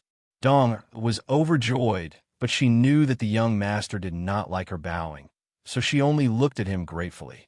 Fan Xian then said seriously, "Don't make random marriage arrangements. Even if you want to marry, you have to let me know first." Donger smiled contentedly and nodded. As they chatted, it was time for lunch. Donger said awkwardly, "Young master, please sit for a while. I'll go prepare." Fan Xian knew that if he ate at her house, there would certainly be a lot of noise. He might even have to borrow some ingredients from the neighbors, so he quickly stopped her. "Of course we have to eat at your house, but don't make it so troublesome. We'll just eat the tofu rice you used to make in the past." Dong suddenly made a sound and held her forehead angrily. "I haven't even ordered the starch yet. If it's left in the shop, I'm afraid it won't be edible." Fan Xian smiled and said, "Did you forget that I brought 2 plates?" After busying themselves, Dong Er's husband was also helped out of the bedroom by the little girl. Although he had not used the medicine that Fan Xian had made, during the diagnosis earlier, Fan Xian had already sent a streak of Tianyi Dao's natural Jinqi into him, so my Miao Er's spirit was clearly much better. Everyone in the house gathered around the Kong and ate a lively meal of tofu rice. Dong Er's family of 3 couldn't help but feel apologetic and uncomfortable, but Fan Xian ate happily. Earlier, when he saw Dong Er's motherly appearance as she sat by the door, he knew that Dong Er's life could still continue to be happy and that she didn't necessarily have to follow him to Jingdo. "Uncle, is Jingdo fun?" the little girl asked curiously with wide eyes. She held a large rice bowl and used her long chopsticks to dig at the soft tofu rice. "Jingdo is not fun." Fan Xian put down the bowl and looked at the little girl seriously. "It's very not fun, but if we don't go play, how would we know? Do you want to go see Uncle in the future?" "Yes," the little girl said excitedly. Returning to the Count's manor, he told Wanner about what happened that day. Wanner listened to Fan Xian's narration and couldn't stop her eyes from turning red. When she heard that Dong insisted on not going to Jingdo, she felt even more respect for her. Once outside, Fan Xian stretched lazily, rubbed his somewhat full belly, and gently clapped his palms. A shadow slowly emerged from the sunlight beside the pillar. The tiger guards now knew Fan Xian's temper and his strength, so they didn't follow him closely like they had in the past. Only this shadow, after chasing back the 9th-level swordsman from Dongyi, became a maggot attached to Fan Xian's bones. Fan Xian tilted his head to look at him and said, "Following me like this every day, isn't it annoying?" The shadow thought about it seriously for a while and said, "It is indeed very annoying." Fan Xian smiled and said, "Isn't it annoying to follow a cripple?" The shadow replied straightforwardly, "There are beautiful women by the cripple's side." Fan Xian was speechless and shook his head helplessly. "You saw it today. What do you think about my Xian Er's illness? Since there were no signs before, his body is good. He shouldn't have gotten such a serious illness," the shadow said in a low voice. "He should have suffered an external injury and then contracted the disease." Fan Xian nodded silently. This judgment was very close to the situation he had personally found in the clinic. A moment later, he calmly said, "It is not convenient for me to ask them about this in person. Given Dong Er's outwardly smooth, but inwardly square temperament, I'm afraid he won't say it. There is no one in Danzhou who dares not to give me face, so this matter is probably a misunderstanding. Go investigate and teach them a lesson. Don't let them die." Fan Xian set a boundary and calmly said, "If they were kicked, you should also kick them. Kick them until they can't get out of bed for 3 years." The shadow tilted his head to look at him. A moment later, he said, "You want me to kick people?" His tone was a bit strange.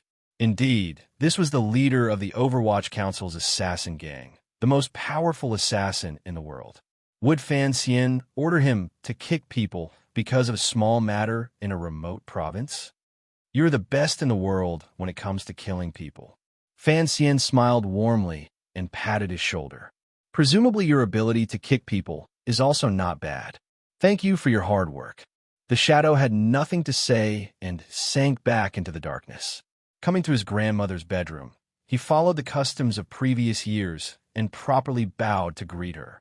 He then told her what had happened when he went to see Dong. Fan Xian knew that in a place like Danzhou, there was nothing that could be hidden from his grandmother, so he felt vaguely uncomfortable in his heart. His grandmother should know what he was thinking. How could she bear to let her serving girl suffer such filthy treatment in the city? Even her husband had been bullied to the point of lying in bed. Looking at Fan Xian's expression, the old woman knew what he was thinking. She smiled and said, "You resent me in your heart. I wouldn't dare." Although Fan Xian said this, his tone was a bit stiff. The old woman looked at her grandson's rare expression of anger and couldn't resist laughing. She explained the whole story. For some reason, the son of the previous governor had taken a liking to Dong. However, that son was not an idiot. Of course, he would not use force in Danzhou in front of the count's manor. He would only go to the tofu shop and pester her shamelessly. Dong had been pestered to the point where she couldn't do anything, but he didn't use any despicable methods, so she could only endure. Although a woman could endure, a woman's man could not. My Gur finally exploded out of his little universe and gave the son a good beating. After all, the son's father was the current governor. Although Dong Er's husband's body was sturdy, he was no match for a crowd of fists. He was knocked to the ground and sent to prison. It was only because the old woman spoke that the governor did not continue to pester him. Because of this, my Gur was kicked in the chest and suffered some damp and cold air in the prison. He fell ill and lay in bed the entire time. Listening to his grandmother's narration, Fan Xian's expression was calm. Now that he knew the cause of this matter, he also understood why Dong was silent. In the end, it was my Gu who made the first move. Furthermore, although the people of Danzhou knew of his relationship with Dong Er's family, in the eyes of the people of the world, even in his grandmother's eyes, Dong Er was just a servant girl who had long been kicked out of the family. She was a servant, while the other was the son of the governor. The difference in social class was always there. With such an outcome, the people of Danzhou would not feel that the Fan Manor had done anything wrong. On the contrary, they would feel that the Fan Manor had helped Dong Er's family greatly. However, Fan Xian would not think this way. In his heart, the division of people was never based on social class. It was only based on closeness. The old woman looked at his thoughtful expression and couldn't resist opening her mouth to ask, "What is it?" "Nothing." Fan Xian raised his head with a smile. "I'll have someone go and kick that son." The old woman started and immediately smiled. "Then go ahead and kick him, as you please. If you want to know what happens next, please log on to www.cmfu.com. There are more chapters. Support the author. Support the original reading. Chapter 438. After some small talk, Fan Xian took the opportunity to once again bring up the suggestion of asking grandmother to come with him to Jingdo to retire. Just like that night, the old woman used her silence to express her attitude. Fan Xian couldn't resist sighing and said, "Why don't you all want to go?" The old woman knew he was talking about Dong Er's family and smiled. Living in Jingdo is not easy. Furthermore, Dong Er is so close to you. Don't forget, the girls at your side have all been taught by you to have their hearts higher than the sky. They are unyielding and ruthless, and no one is as easy to deal with. Fan Xian started and rubbed his head. He thought that this was indeed the case. Xiaoya, who was still in the manor, was the youngest of those who had followed him. Looking at her mouth, she was also a ruthless and unforgiving character. There was also Xiaoqing, who had brought her man back to the manor to see him a few days ago. Xiaoqing's man was a scholar with scholarly honors. In the end, in front of Xiaoqing, he didn't even dare to breathe too loudly. Xiaoqing and Xiaoya were like this, not to mention Dong Er and the usually impudent Cici. The girls in the manor had truly been spoiled rotten by him and had been taught badly. Where they were placed, they were all unyielding characters and didn't care about the rules of this world. Although they all appeared gentle on the outside, their hearts were clear. As Fan Xian thought about it, he smiled with some self-satisfaction. Even if he couldn't change much in this world, he had at least changed the thoughts and lives of a few women. It was not bad. Of course, it was only the girls who followed him that could have such benefits. If it didn't have him behind them, with the temper of these 4 girls, it would probably be difficult for them to move an inch in this world. A night without words. The next day, a piece of news came from Donjo. It said that the young master of a certain manor had been forcefully kicked and spat up a number of bowls of blood. He had urgently found a doctor to save him and was lying in bed moaning. No one had seen the culprit, and Donjo had always been a simple place with good public order. The people were honest and dutiful, without a trace of banditry. They had never heard of a young master of a noble family being beaten up like this. The entire Donjo was shocked. The Jijo was furious. He was prepared to investigate this case carefully and give the previous teacher a great deal of face. However, when the advisor moved close to his ear and said a few words, the Jijo immediately calmed down and returned to his Jingshin, Jai, to drink tea. The clever people of Donjo slowly guessed the reason for this matter. No one dared to discuss it too much. The residence of the young master who had been beaten up was filled with hatred and resentment, but he didn't dare to cry out to the rest of the world. Instead, he respectfully sent someone to Dong Er's courtyard to hand over the medical fees and compensation for the past 2 years. The matter died down very quickly. The people of Donjo knew that the young master of the Fan family was not someone who liked to cause trouble. He was just someone who protected his own people, so they were not too worried. After a few more days, a secret edict from Jingdo and a report from Jiangnan were sent at the same time to the Count's manor. Fan Xian lowered his head to look at the 2 thin pieces of paper. He knew that his trip to Donjo had come to an end. Involuntarily, a glimmer of reluctance welled up in his heart.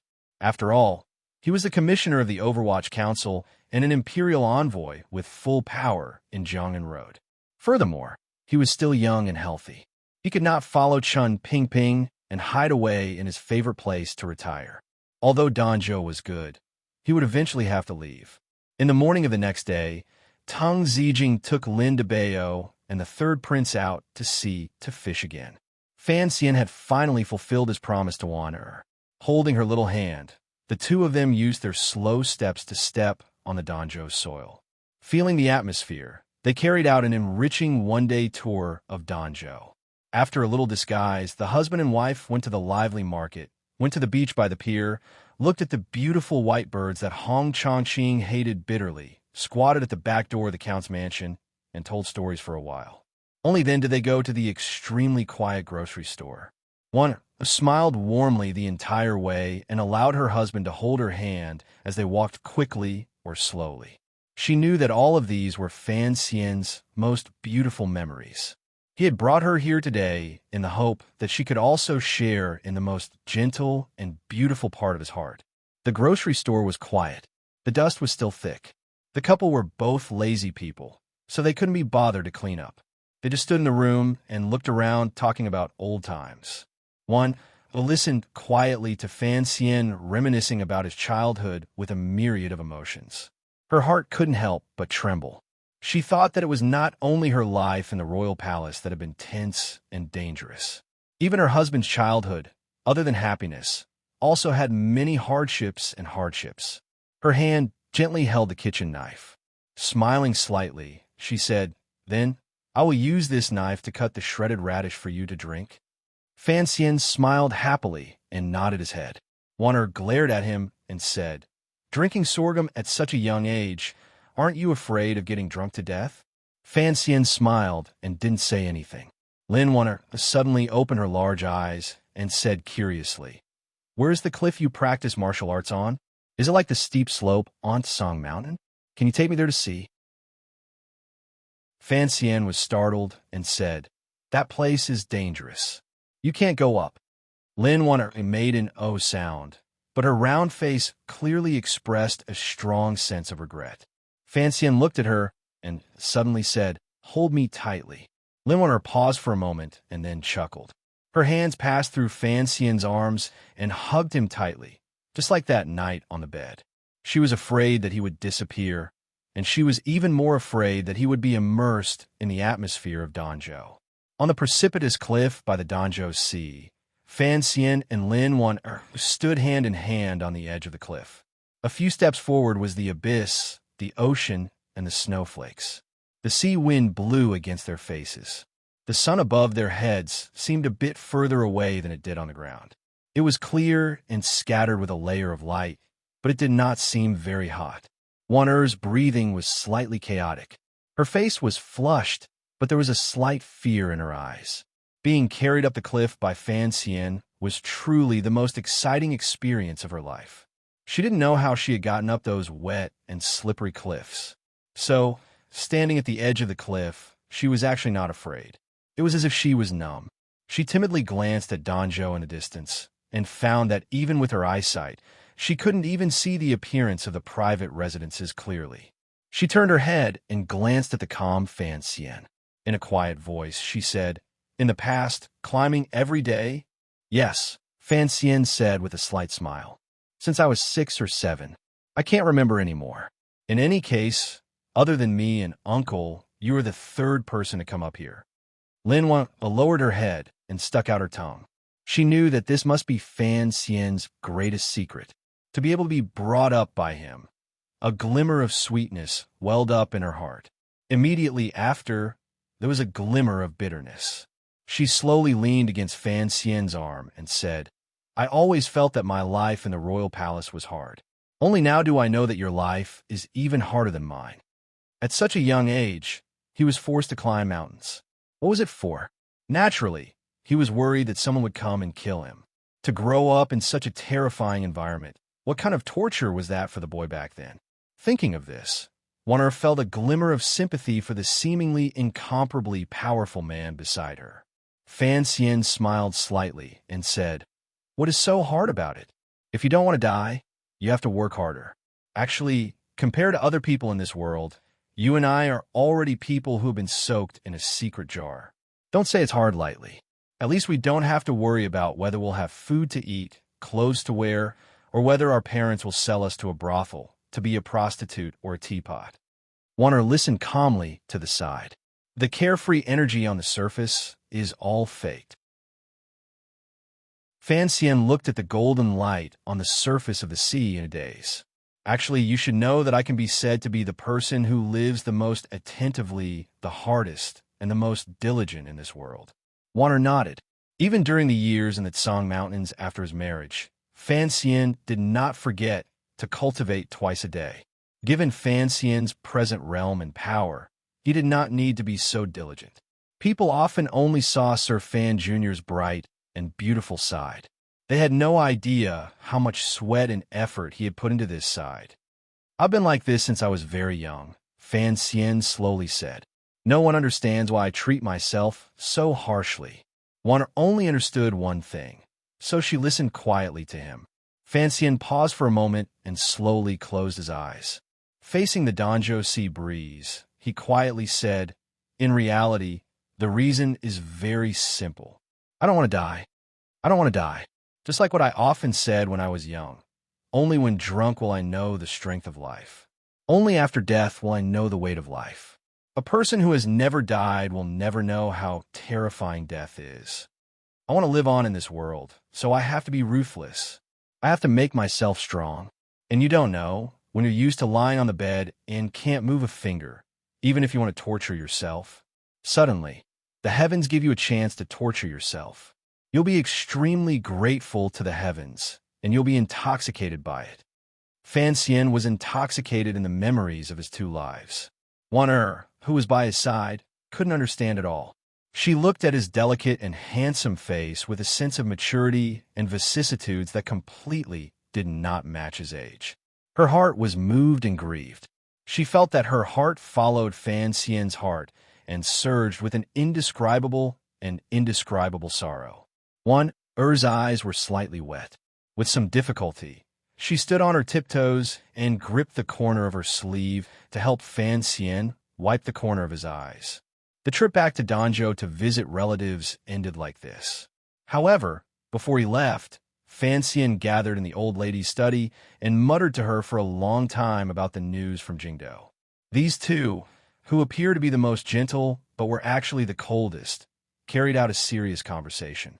When he left the study, Fan Xian's expression was slightly heavy. Returning to the room, Wanner carefully asked, "What happened?"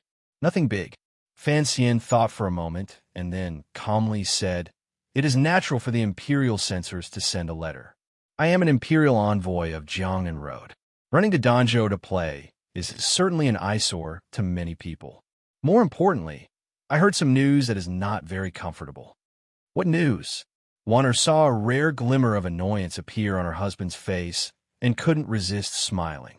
"To be able to make you lose your composure." Fan Xian sighed and forced a smile. During the new year, Yin Xiaoi will also be returning to the capital to report on his work. He will probably be entering the capital at about the same time as me. Yin Xiaoi? The Qin Kingdom's northern governor, the former commander of the imperial army, and a famous 9th-level super ace in the Qin Kingdom. Most importantly, he was the eldest princess' trusted aide and had a reputation in the military. Even the emperor would not rashly suppress him without evidence. When such a figure returned to the capital, it was inevitable that he would directly come into contact with Fan Xian. Fan Xian still remembered the shocking arrow he had encountered when he had snuck into the royal palace. Wanner furrowed her brows and said, "Is the martial conference in front of the palace going to resume?" Fan Xian glanced at her in shock. Shortly after, he smiled and patted her head. He thought to himself that his wife's sense of smell was indeed sharp in this area. Nodding his head, he said, "I heard it is the Bureau of Military Affairs' intention. The military has suggested resuming the martial conference to raise the morale of the people." "What did the emperor say?" Wanner asked worriedly. She knew that the Qin Kingdom was a country that conquered the world on horseback and had always placed great importance on military achievements. However, after 3 northern expeditions, the emperor had recuperated in preparation for another battle. He had turned his gaze to governance and stopped the most important annual martial conference many years ago. "Naturally, the emperor will not object," Fan Xian said with a slight smile. "This is a good thing. The court has been in peace for too long. Even the Jiaozhou Navy has changed. Naturally, they need a reason to rally the military's morale." Lin Wanner was silent for a moment and then suddenly said, "I'm afraid it is targeted at you." "I am a civil official," Fan Xian said with a smile, but he clearly felt a problem in his heart. His view was different from that of the second prince on Lujing River.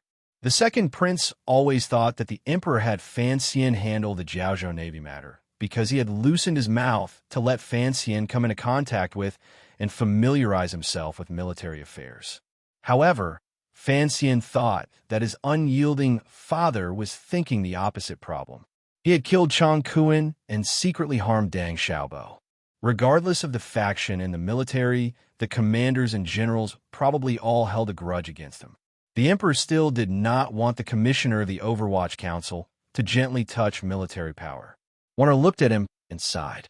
"You are a civil official, but you are also a martial ace known to all under heaven." Fan Xian's eyebrows rose. "You mean that Yin Xiaoi will challenge me in the martial conference when he returns to the capital?" The people of the Qin Kingdom loved martial arts. Although this trend had gradually faded, the valiant taste deeply rooted in the hearts of the people and officials could not be brushed away. Just like how Yi Ling could throw a knife outside the royal palace to challenge Fan Xian, duels were still legal matters in the Qin Kingdom. Furthermore, no one was willing to back out a martial conference in front of the palace. However, Fan Xian was willing to back out. He smiled coldly and said, "How childish. He wants to fight me, so I have to fight him?" In his heart, martial arts were used to kill people and not to fight in duels. If he wanted to kill people, Fan Xian had countless methods that were more efficient and safer than a duel. Duel? A child's game. Fan Xian suddenly felt that the Qin Kingdom's military was somewhat childish. He couldn't help but snort disdainfully. Wanner sighed and gently said, "Although this method is direct and effective, it is very stupid. Mother shouldn't be so stupid as to have Yin Xiaoi challenge you in the palace. Regardless of whether he wins or loses, Yin Xiaoi wouldn't dare to actually hurt you. The emperor's eyes are watching. Thus, I also feel that I cannot understand the reasoning behind this. Perhaps you're thinking the wrong way. Yin Xiaoyi is the governor of the North. He hasn't returned to the capital in 2 years, so he should be reporting on his work. Fan Xian suddenly had a thought. He furrowed his brows. If Yin Xiaoyi's return to the capital this time had something to do with the so-called martial conference, then it could only mean one thing. The power in the court was finally trying to directly challenge the authority of the royal family. But what right did the eldest princess have? If I avoid the battle, it will weaken the momentum, Fan Xian said with a slight smile. But, I don't care about this face. This was a lie. Fan Xian was also a vain person. If it was another important military general challenging Fan Xian in the martial conference, Fan Xian wouldn't even blink. He would directly beat the other person until even their mother wouldn't recognize them and add a golden border to his reputation. But that person was Yin Xiaoyi. Fan Xian asked himself honestly. Even though his injuries had long healed and he had the help of Haitong's Heart of Tianyi Dao, and he had long stood firmly at the peak of the 9th level, if he were to truly face a super warrior who could shock the world with one arrow, he still wouldn't have it easy. On his side, there were 2 people who could stand against Yin Xiaoyi, Haidang, and the Shadow. The problem was, these 2 could not act for him. On his side, there was still one person who could easily finish off Yin Xiaoyi and Uncle Wu Zhu. The problem was, Uncle Wu Zhu had once again left home. Amidst Fan Xian's nervousness, he suddenly and inexplicably became excited. The tip of his nose seemed to smell the salty and wet smell of the sea cliff. If, after returning to the capital, he truly had to fight Yin Xiaoyi head-on, if he didn't rely on those little tricks, just how far could he go? Jingdo, wind and thunder, warriors, martial arts. These words tempted Fan Xian's restless heart. He was silent for a moment. Suddenly, he raised his head and smiled. Gently, he said, I won't fight, but how about trying to kill him? One opened her eyes wide and was speechless for a moment. I'm about to leave Danzhou. I know some friends feel that this section is a bit long, but before I enter Danzhou, I said in advance that this is a section that I think is very important. I will write it in great detail. Fan Xian's return to Danzhou is the content I passionately hoped for when I wrote the first volume. After looking forward to it for almost a year, I have finally come back. How can I not miss it? How can I not put my heart into it? If I don't write about Dong, I will slap myself, haha. Also, when writing a novel online, it is actually very difficult to write about the main character's personality, 3 views, and the like in large chunks. It can only be reflected through small details in different chapters. This is a very complicated matter, so I need the Danzhou section. These chapters are to help this novel stand out, and also to satisfy my own interests and aesthetic inclinations. Although they may not be very powerful, I still have to write. No, writing is so tiring. If I wanted to twist the plot, I would certainly write much faster, and I would also earn more money. It is only a problem of rhythm. I'm still learning. The rhythm of a popular novel fluctuates. This is a very difficult problem. There is no trick to it. I can only master it the more I write, the better I get. I hope that in my future writing career, I can reach a certain level. I hope everyone can see me continue to improve. Finally, I very sincerely ask everyone to vote for me. This is the middle of the month, and I really need everyone's monthly votes. Those who love Dong, please give me a monthly vote. Those who love Wan, please give me a monthly vote. Those who love Dong, please give me a monthly vote. Those who love Yin Xiaoyi also have to give me a monthly vote. Writing a book needs to be very sincere, and canvassing for votes also needs to be very sincere. Just like yesterday, a reader in the book review remembered a joke from many months ago. Diarrhea. But don't forget to canvass for votes. I have said so much very seriously. Everyone is not allowed to laugh. Just give me a monthly vote. To be continued. If you want to know what happens next, please go to www. See him if you come. There are more chapters. Support the author. Support the original reading. Chapter 439. On a winter day in the 6th year of the Qin calendar, the gloomy dusk sun shone through from the distant Song Mountains. The weather was very cold. The private residences in the wilderness were all white. It was snow. The clouds gradually thickened and swallowed the gloomy sun into darkness. The wind also gradually grew stronger, picking up the accumulated snow on the ground and sending it dancing in the air. More snow fell from the sky. Snowflakes of different colors from different places used the power of the wind to tangle together. In the oppressive air, they twisted and turned their heads, displaying different levels of whiteness and coldness. The wind and snow rose again. The people hurrying on the road were unspeakably miserable. They all searched for the nearest cottage or inn to rest. This year, there had been no floods in the Qin kingdom, but the snowfall was not small. Fortunately, during the summer, the disaster relief in the Jiangnan counties had gone unusually smoothly. The affected people had a place to stay, so the chances of them freezing to death were much lower. This was Yingzhou, the province that had suffered the most from the floods. It was also the place where the bandits were the most ferocious after the disaster. However, ever since the imperial envoy Fan Xian had come to Jiangnan, the bandits in Yingzhou had become much more well-behaved, perhaps because they were afraid of the might of heaven or the legendary methods of Sir Fan Jr. They had already disappeared for a long time. It was because of this that there were travelers who dared to walk on the road in this snowy day. However, now that the man-made disaster had passed, the heavens did not give them any face. Although the Yangtze River had not been sealed, not many people were willing to brave the harsh cold and walk in the direction of Jingdou. Other than the group of carriages that were all black. The windows and lower edges of the carriages were sealed very well. Not a sliver of cold air could penetrate. However, the thick cotton curtains in front of the carriage blocked the attack of the wind and snow. Occasionally, they gave out a few muffled cries of sorrow. There was a heater in the carriage. A gust of hot air followed the fragrance and rose into the air, making the carriage as warm as spring. It formed a clear contrast with the harsh cold outside. Fan Xian felt a little hot. He put 2 fingers on his right hand to his neck and loosened the buttons on his fur coat, exposing his neck.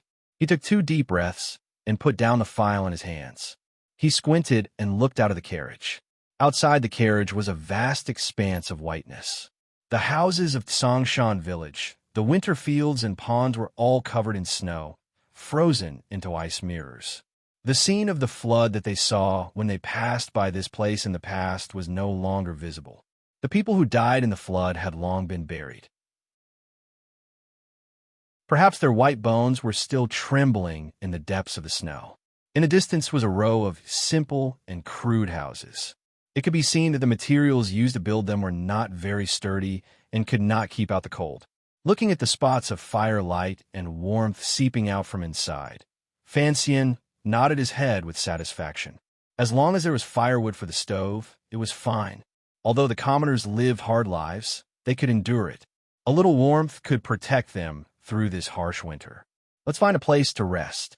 Fan Xian looked at the snow-covered Overwatch Council carriage driver outside the carriage and couldn't resist furrowing his brows. Although it is important to hurry, don't get sick from the cold. Yes, sir. The group of carriages slowly made a turn and drove along the widest ridge toward the neighboring village. Fan Xian was returning to Jingdou to report on his work. The court had set the date of his return there. Who knew that they would run into the heaviest snowfall in years and be delayed in Shazhou for a few days?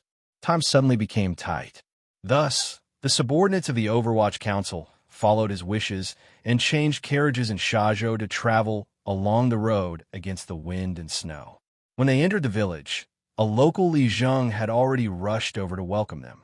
This Li Zheng had his hands in a thick cotton-padded jacket, curiously and fearfully looking at the black motorcade. He was wondering which important person would travel in this windy and snowy weather. Naturally, there were Overwatch Council officials who went to negotiate with him. Fan Xian didn't want to disturb the place too much, so he traveled stealthily the entire way. He got off the carriage and felt the snowflakes follow the cold wind into his collar. Unconsciously, he tightened his buckles and walked toward the village with the silver-white fox fur cloak. Hong Chongqing led a few swordsmen of the 6th Bureau and followed silently behind him. Fan Xian glanced out of the corner of his eye and thought of one who was still busy in Jiangnan. The third prince had already returned to the capital a month earlier. In order to ensure his wife's safety, he had left Gouda and the other 7 tiger guards in Hangzhou. When they left Danzhou, it was early autumn. Fan Xian and his group first returned to Hangzhou. These few months were mainly used to clean out the remnants of the Juanshan conference in Jiangnan, as well as other matters. The matter they had agreed on in Danzhou had been approved by the palace. Wanner had taken the lead. The matter had developed unexpectedly smoothly. The Xiong family of Lingnan and the Sun family at Chuanzhou had both invested a large sum of silver into the conference. Even the Ming family, which was like a declining mountain, had shown some interest. However, Wanner still hadn't thought of a name for this organization or its true use, so she had first taken the name of the Hangzhou Conference and made do with it. With the support of Silver and Fan Xian's connections, the Hangzhou Conference could easily purchase Northern Qi's grain ahead of time. It could easily connect with the various provinces without worrying about the government finding trouble. Additionally, with the connections of the Fan, Liu, and Lin families all over the world, as well as Xia Qifei's Jiang and water bandits channeled deep into the people, the Hangzhou Conference developed quickly. The entire Jiangnan disaster relief work, other than the Quartz Channel, had another smooth and speedy channel. However, Fan Xian and Wanner had always been hidden behind the scenes. Not many people knew the role this couple played in the Hangzhou Conference. They all thought that this matter was led by nobles in the palace in Jingdou, and the Palace Treasury Transport Company Yamen was a tool. There was another heavy snowfall in Jiangnan this winter. Who knew how many families would run out of food, how many farmhouses would be crushed, and how many people would freeze to death? Lin Wanner had to stay in Hangzhou for a while. At least, she had to help the Jiangnan people get through this period of time before anything else. It was still the same old saying. Even if she couldn't help much, it was better than nothing. Lin Wanner busied herself in this matter. Her talent for strategy, which had long been helplessly suppressed, finally revealed a corner. Fan Xian did not put too much effort into this matter. It was just his wife alone using letters to control all aspects. Whether coldly, majestically, or gently, she controlled this strange beast. She carefully had it plow the fields for the people under heaven, yet she did not make the government, the driver, feel unhappy. However, this matter was somewhat arduous. The degree of propriety and triviality made even Fan Xian fear it like a tiger. Wanner had finally found something that could prove herself. How could she let it go so easily? Thus, she worked tirelessly. When Fan Xian left Hangzhou, he was worried that she would not be able to take good care of herself. The wife of the Tung family was also a servant who deeply feared the mistress, so he decided to leave Cece there. As Fan Xian thought about this, he quickly walked into the village. The carriage had already been set up. He left behind people to guard the place. All of his subordinates, a total of 30 or so people, followed him into the village and entered the almost empty family school. Li Zheng carefully followed behind. He did not dare ask who this important figure wearing the expensive fox fur coat was. He could only guess endlessly in his heart. After entering the empty family school, someone had already started a stove. After the ginger and sugar water was cooked, the women in the village hurriedly poured it into bowls and respectfully presented it to the officials. Fan Xian picked it up and took a sip. He didn't say anything. His clear and spirited eyes only stared in a daze at the row of houses outside the main door. He suddenly opened his mouth and asked, "If the snow gets heavier, will these houses be able to hold up?" This village was still in Yingzhou. It was also a pitiful place that had been hit by a flood last year. This row of houses had been gradually built last year. They looked thin, so Fan Xian was a bit worried. Li Zheng paused. He wasn't sure if this person was asking him. Hong Chanxin coughed and gave him a meaningful glance. Only now did Li Zheng wake up. His half-bent body moved a few steps closer to Fan Xian and respectfully replied, "Master, in a few days, the snow will be even thicker. Whether or not it will be able to hold up, I'm really not sure." Fan Xian glanced at him with some surprise. He thought it was rare for a mere Li Zheng to not keep on boasting. He smiled warmly and said, "Then, won't you have to patrol every day?" Li Zheng chuckled and said, Master, what are you talking about? With such heavy snow, as Li Zheng, of course, I have to look at it every day. He then proudly said, However, I think it shouldn't be a problem.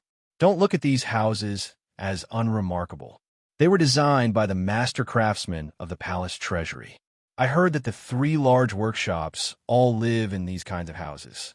The snow should be fine. Fan Xian began to laugh. His subordinates behind him also began to laugh. Li Zheng was a bit confused. He thought, what is so funny? He asked a few more questions about whether there was enough firewood and briquettes. Fan Xian then ended his conversation with Li Zheng. Involuntarily, a complicated emotion welled up in his heart.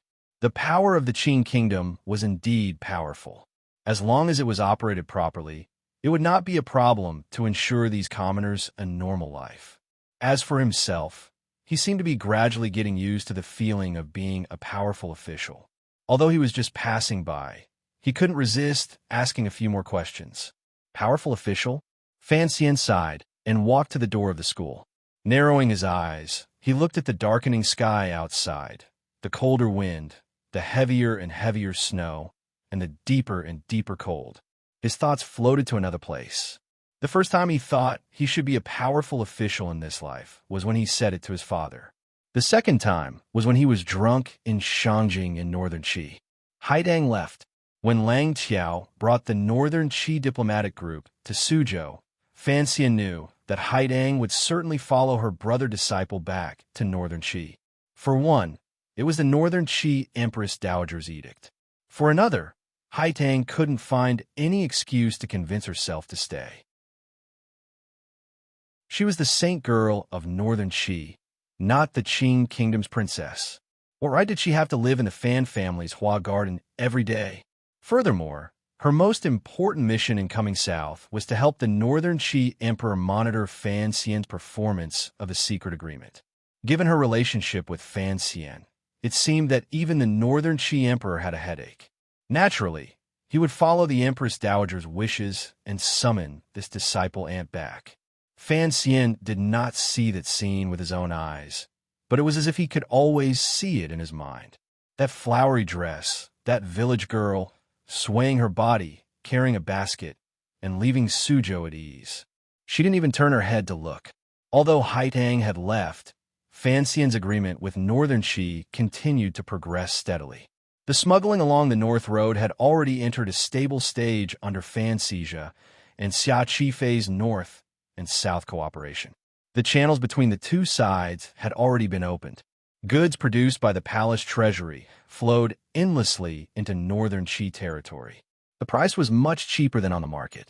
The Qin court had lost a great deal of silver because of Fan Xian's secret mischief, but the Hangzhou conference had gained a great deal of silver. It was all the people's silver. Who cared who was holding it and who was using it? Under Fan Xian's attack, the Ming family had truly sunk into a stalemate. Although the Ming family still had tens of millions of liang of silver in their hands, assets were not flowing water. The Ming family could not bear to sell off their land and property to make their business more active. Thus, they could only borrow money from outside to move things around. The problem was that the old Ming matriarch had been strangled to death by Ming Qingda. This master of the Ming family did not have time to completely accept the old matriarch's position in the Junshan conference. Although Dongyi's Taiping money house still supported the Ming family, it was clearly much weaker. Thus, Ming Qingda could only go to find the person who had lent him a helping hand during his time of great trouble. Zhaoshang money house. Fan Xian stood at the door with his head lowered. The more he borrowed, the better. He had to follow the emperor's wishes and take everything the Ming family had without bloodshed. That was why he had dragged things out for so long. He raised his head and looked at the heavy snow in front of him. His heart was filled with satisfaction and pride. He had been proud of himself for so many years, but to be able to settle Jiangnan, he had to allow himself a chance to be proud. Suddenly, his pupils constricted abruptly. In the heavy snow, a black line broke through the wind. Like a streak of black lightning, it seemed to have already crossed the distance between time and space. Using the wind and snow to cover the sound of breaking through the air, It came in front of him in an instant. It was an arrow, a black arrow. Fanxian narrowed his eyes and did not dodge or avoid it. The tyrannical Jinchi in his body suddenly rose. His left hand moved, and the long sword at his waist swung up. The tip of the sword chopped straight forward. There was a muffled thud. Fanxian's seemingly simple but actually ruthless strike struck empty air. A green banner suddenly appeared in front of him. Under the banner was a green-clothed man with a green cloth band tied to his hair. The soul-eating arrow landed on the pole in the middle of the banner. The feathers of the arrow trembled endlessly. He saw two large words written on the banner. Tai Xiong. The secret agents of the Overwatch Council had long reacted. 6 swordsmen held hard crossbows and surrounded the green-clothed man in the center. The other 6th Bureau swordsmen had already followed the snowflakes in the dark night toward where the arrow had come from and disappeared into the darkness. Fanxian looked at the green-clothed man. His gaze was calm. No one knew what he was thinking. Suddenly, he opened his mouth and said, "Return," with one simple word. All of the 6th Bureau swordsmen who had snuck out to chase after the archer obeyed the order and stood silently on the snowy plain in front of the school, surrounding the green-clothed man in the center. Fanxian raised his head and glanced at the green banner. Suddenly, he said, "Fortune teller, did you calculate that someone was coming to assassinate me?" The green-clothed man lowered his head. His face could not be seen clearly. He only smiled slightly and said, "How could a mere little arrow hurt, Sir Fan Jr.?" Fanxian calmly said, "That is why I do not understand." The big arrow did not move. So how did the little arrow come? The green-clothed man warmly said, "The little arrow is young and has a fiery temper. He is always a bit impulsive." Fanxian was silent. The green-clothed man continued, "I am also not a fortune teller." He put 2 fingers together and pointed at the 2 words on the banner in his hand. "My surname is Tai, and my name is Xiong. Yesterday's canvassing for votes was very effective, very good. Continue canvassing for monthly votes. Vote for me, vote for me. If you want to know what happens next, please log on to www.cmfu.com. There are more chapters. Support the author. Support the original reading.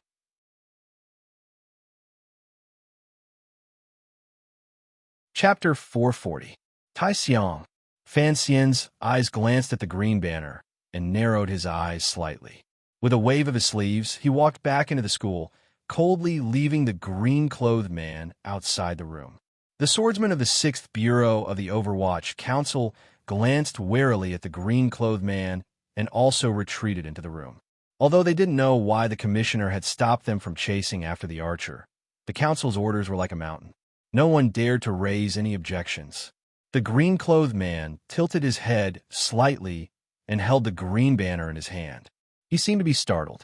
Heavy snow swirled and fell in the darkness, gradually accumulating on his shoulders. This scene was indeed a bit strange. After the sudden assassination, Fanxian was as quiet as if nothing had happened. He paid no attention to the green-clothed man who had suddenly appeared in front of him and helped to block that frightening arrow. It was as if he had no interest in talking at all. The green-clothed man looked at the tightly shut door and couldn't resist shaking his head and smiling. He thought to himself that the legendary Sir Fan Jr. was indeed an interesting person. He tidied his clothes again and calmly walked to the wooden door of the school. He stretched out his hand and politely and gently knocked twice. A moment later, Fanxian's calm voice came from inside the door. "Please come in." The green-clothed man placed the green banner beside the wooden door of the school. The snow on the banner soaked the gray ground. He lowered his head. One could see the glimmer of a smile at the corner of his lips. He did not directly bow to Fanxian.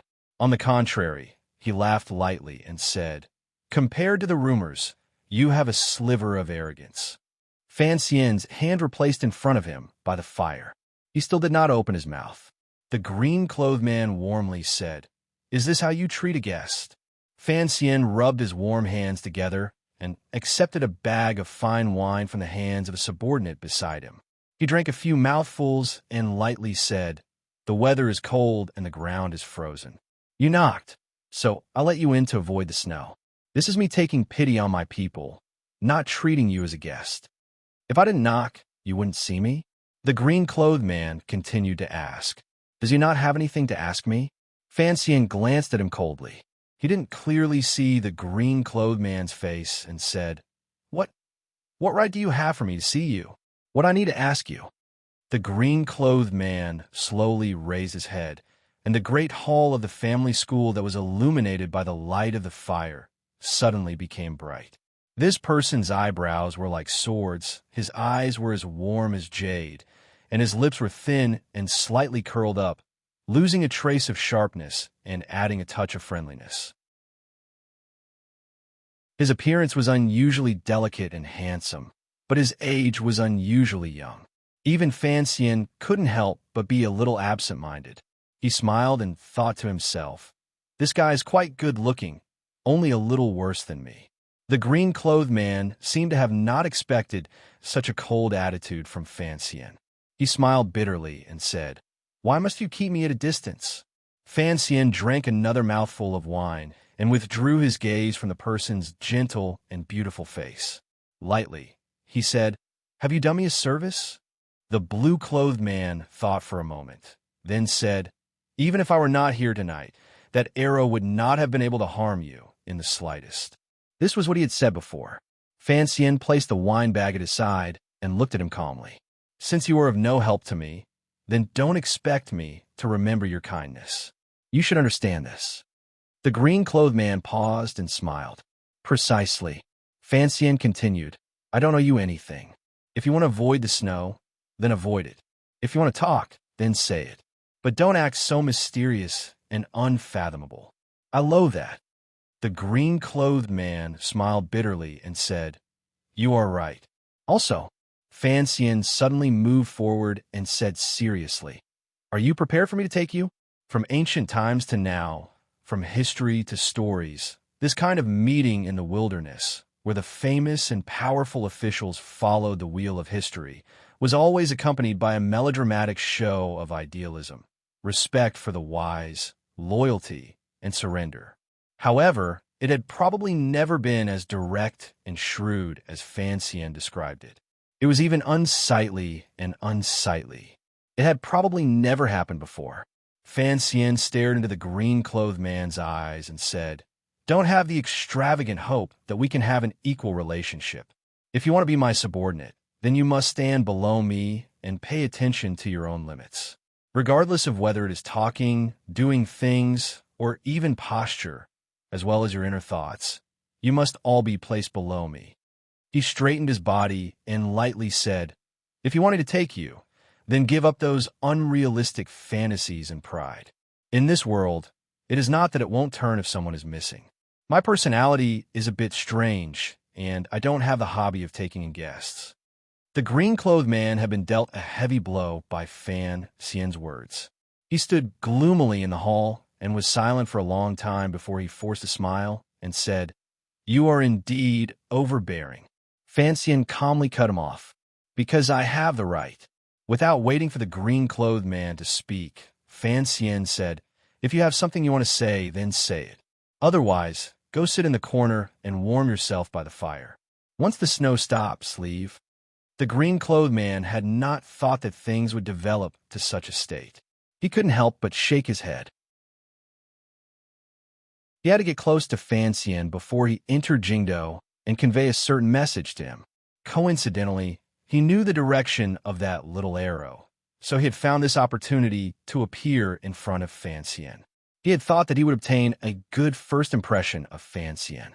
Unexpectedly, although Fan Xian was not overly suspicious, he had broken through his thoughts with unusual strength. The green-clothed man thought for a moment and then smiled slightly. "On the way back to the capital, perhaps I can protect you a little." "That's not a good reason." Fan Xian shook his head.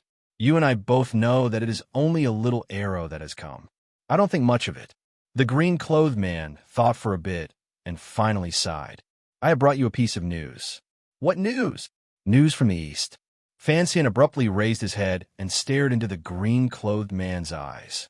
The green-clothed man accepted it calmly. He was actually one of the top figures among the young people in the world, so he was able to remain calm in the face of Fan Xian's might. Fan Xian clapped his hands. In the middle of the hall, all of the Overwatch Council swordsmen and secret agents stood silently and walked out of the main doors of the school. Hong Changqing turned and carefully closed the wooden door, leaving a quiet place for Fan Xian and the green-clothed man. After the room recovered its silence, the green-clothed man smiled slightly and raised his hands in greeting. Dongyi greets the commissioner. Fan Xian fell silent. He slowly took a few deep breaths to recover his calm. A glimmer of coldness flashed through his eyes. He coldly asked, "Tell me your name." The 13th disciple of the Sword Hut, Tai Xiang. Sigu Jian only took 12 disciples. Fan Xian looked at the green-clothed man and said, "Furthermore, I have never heard of a young man called Tai Xiang in Dongyi.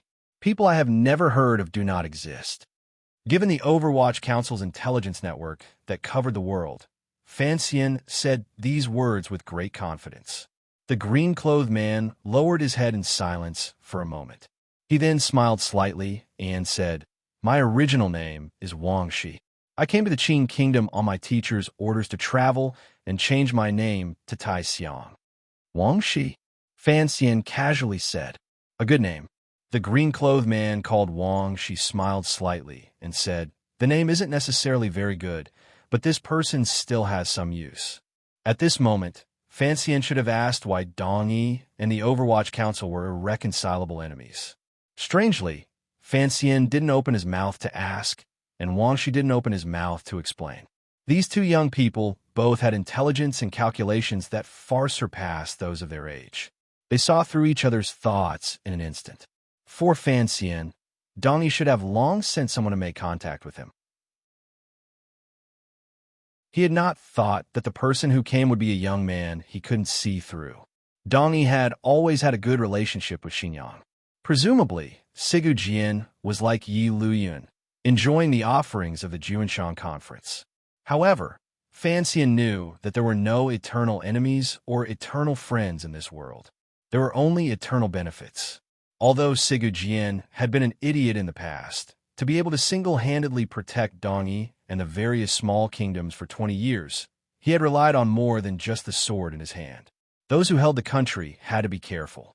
Under the powerful pressure of the Qin kingdom, if Dongyi wanted to survive, they had to maintain close ties with the highest levels of power in the Qin kingdom. The relationship between Sigu Jian and the eldest princess had developed in this way. Following Fan Xian's appearance, the power structure of the Qin kingdom had changed greatly, particularly after he took control of the Overwatch Council and Palace Treasury. Fan Xian already had the power to threaten Dongyi. In comparison, the eldest princess had fewer and fewer chips in her hands. It was impossible to put all the eggs in one basket. The chips could not always be placed on the big side. It was impossible for the girls in the family to all marry into one family. This was a problem of sharing the risks. Sigu Jian was still holding the eldest princess captive. The closeness of the relationship between Dongyi and Xinyang was something Fan Xian could not compare to. Furthermore, ever since Fan Xian had made his debut, he had formed a grudge with Dongyi that was difficult to resolve. For example, the two female assassins on Yolan Street and the sudden attack on Yunjilan by Westlake. However, Dongyi still had to come into contact with Fan Xian. If the eldest princess fell, Fan Xian would, without question, become Dongyi's first choice. Before making this choice, Dongyi had to first express its goodwill. Politics was indeed wonderful. Fan Xian and Dongyi were clearly still enemies, but both sides knew that while they were enemies, they had to begin trying to come into contact. Today, they would still fight to the death. In the future, perhaps they would drink and chat merrily. In the face of great profit, any kind of grudge could be washed away. Although Fan Xian would not think this way, Sigu Jian would certainly think this way. However, Fan Xian also knew that Dongyi and him could only have this kind of secret exchange. Sigu Jian, that idiot, still had most of his chips on the eldest princess side. Just as Prime Minister Lin had analyzed in Wuzhou, if that thing really happened, Dongyi could guarantee decades of peace. Why would they still need to come find him? The reason this white-clothed man called Wang she had come into contact with him was just to open the way. Is this your teacher's idea, or Dongi's? Fan Xian asked.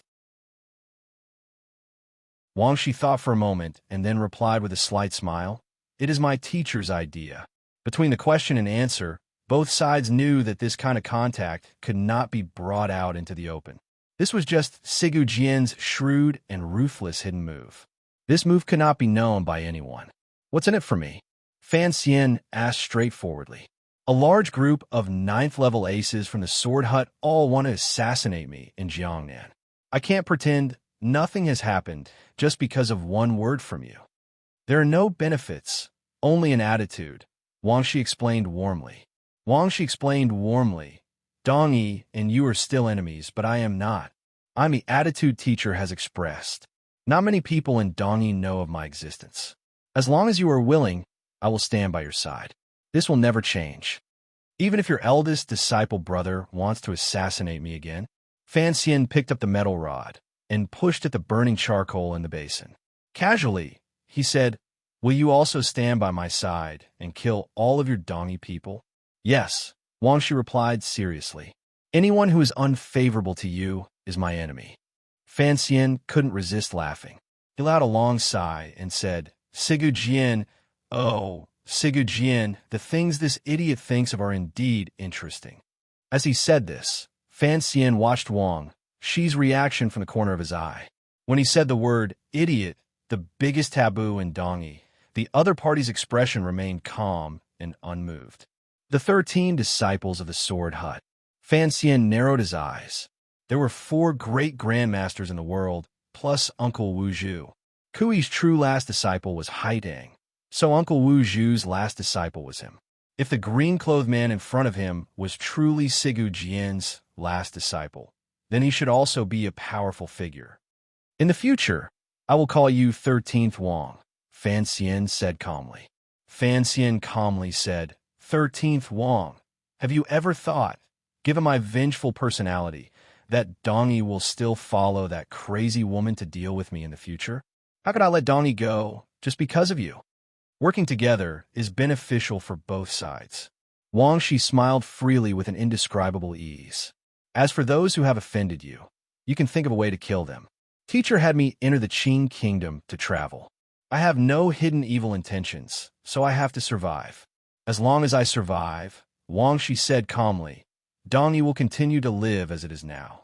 Hearing these calm, but actually unusual words, Fan Xian lowered his head slightly and said, Are you also going to the capital? Yes. Wang Shi sighed leisurely.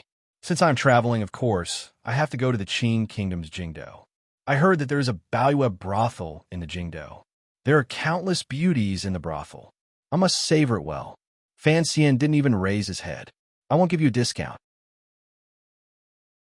Wang Shi smiled and said, I can also earn a lot of silver from fortune-telling. Didn't you say earlier that you weren't a fortune-teller? Fan Xian asked. Wang Shi replied in a quiet voice, Sir, fate is too strange. It moves through the wind and clouds, and the stars flicker endlessly. It is not something a mortal can calculate. Fan Xian's heart jumped slightly. A moment later, he slowly said, Going back to the original topic, that is the same as saying that you are Sigu Jian's attitude alone, a minute part of his attitude, and that it has nothing to do with Dongi's edict? You could say it like that. Wang Shi replied, neither servile nor overbearing. Very good. Fan Xian rubbed his hands, which had begun to grow cold again, and placed them above the brazier. His eyes looked at the bright red seeping through the white ash in the brazier and said, I don't like having a very powerful archer spying in the dark all the way back to the capital and suddenly shooting a few arrows out of the blue. Wang Shi was silent. Go break that little arrow outside. Fan Xian raised his head to look at him. Since you are Sigu Jian's attitude, I want to see your attitude. Before I enter the capital, I want to see the head of that little arrow. Wang Shi continued to be silent. After a long time, he gently nodded his head. He picked up the long green banner from the side of the door. Just as he was about to push the wooden door open, he suddenly turned around and said, I don't really like killing people. Can we change the content? Fan Xian's head had already lowered again. Coldly, he said, "If you don't know how to kill, what use is there for me to keep you? My skills are not bad." Wang Shi said calmly, but there was an unfathomable feeling in his words. "I can protect you." "Protect me?" The corners of Fan Xian's mouth twitched, and he smiled. "I don't think you have the right to say that." Wang Shi smiled and said, "I am qualified." "Sir, you can try." Given Fan Xian's present realm, for Wang Shi to say such a thing showed that he had a strong confidence in his abilities. But Fan Xian still did not raise his head. He only said quietly, "Don't talk big in front of me. The Qing Kingdom is not Dongi. You could die at any time in the wilderness, and you don't know from which part of the sky the rope that takes your life comes." As soon as he finished speaking, the light in the family school suddenly dimmed. A gust of wind blew, blowing the ash that was like snow in a brazier. A strong, secretive, and murderous aura enveloped Wang Shi, who was at the door. Wang Shi's hand, holding the green banner, shook slightly. The black arrow stuck in the pole of the green banner shattered into pieces. Wang Shi coughed gently and took a few steps back. There was not a trace of fear on his face. On the contrary, he smiled and said, "No wonder my eldest disciple brother would return in defeat in Jiangnan. With such an ace protecting you at your side, naturally you don't need me. That's fine, then I'll help you kill a few people." After saying this, he pushed open the door and disappeared into the night. That long green banner flickered in and out of sight in the night snow. I read all the book reviews seriously. I'm just a bit lazy, so I haven't replied these 2 days. Sorry. If you want to know what happens next, please log on to www.cmfu.com. There are more chapters. Support the author. Support the original reading.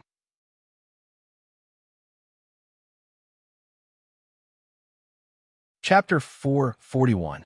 The snow continued to fall, and the night gradually deepened. The official in the village was arranging for this group of officials to go to various private residences to rest. Fan Xian did not have Hong Changqing and the swordsman on night duty, because he knew there were still dangers hidden outside.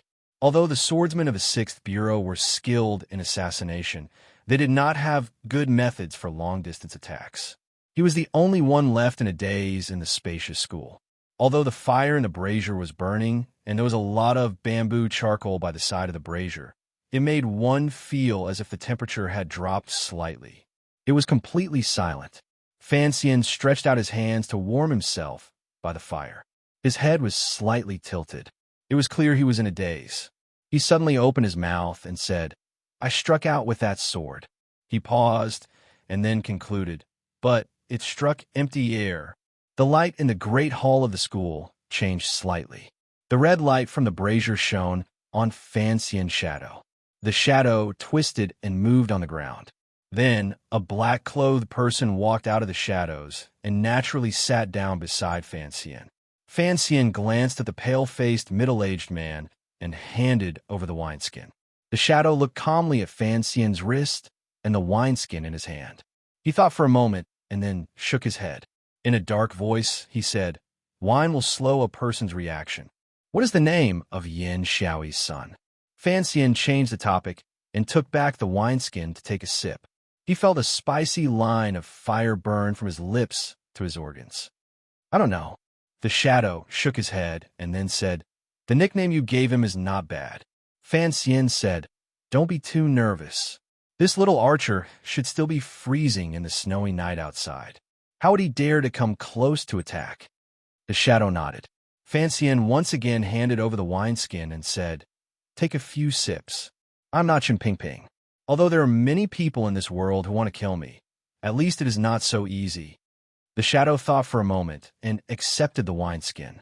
He took a few shallow sips. A moment later, 2 lines of red seeped out of his pale cheeks. He looked like a clown on a stage and was very cute. Fan Xian chuckled and said, "If we were in each other's shoes, I wouldn't be able to endure the loneliness in the darkness. I've always been curious. Don't you usually need to eat or drink?"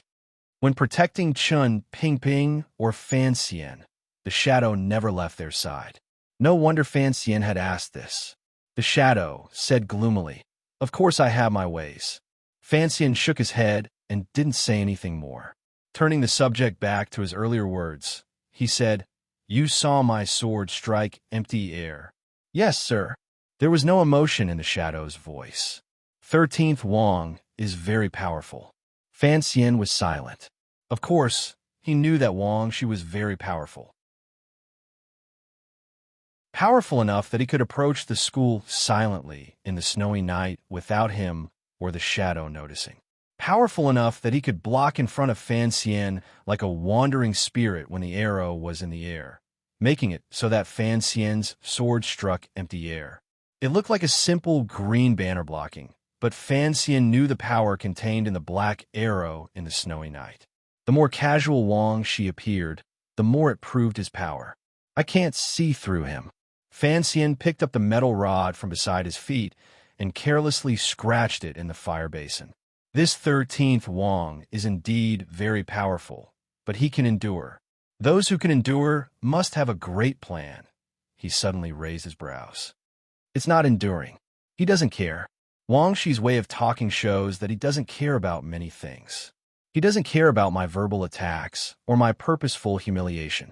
If he was truly sent by Siga Jian, why doesn't he care? Only by not caring can one not care.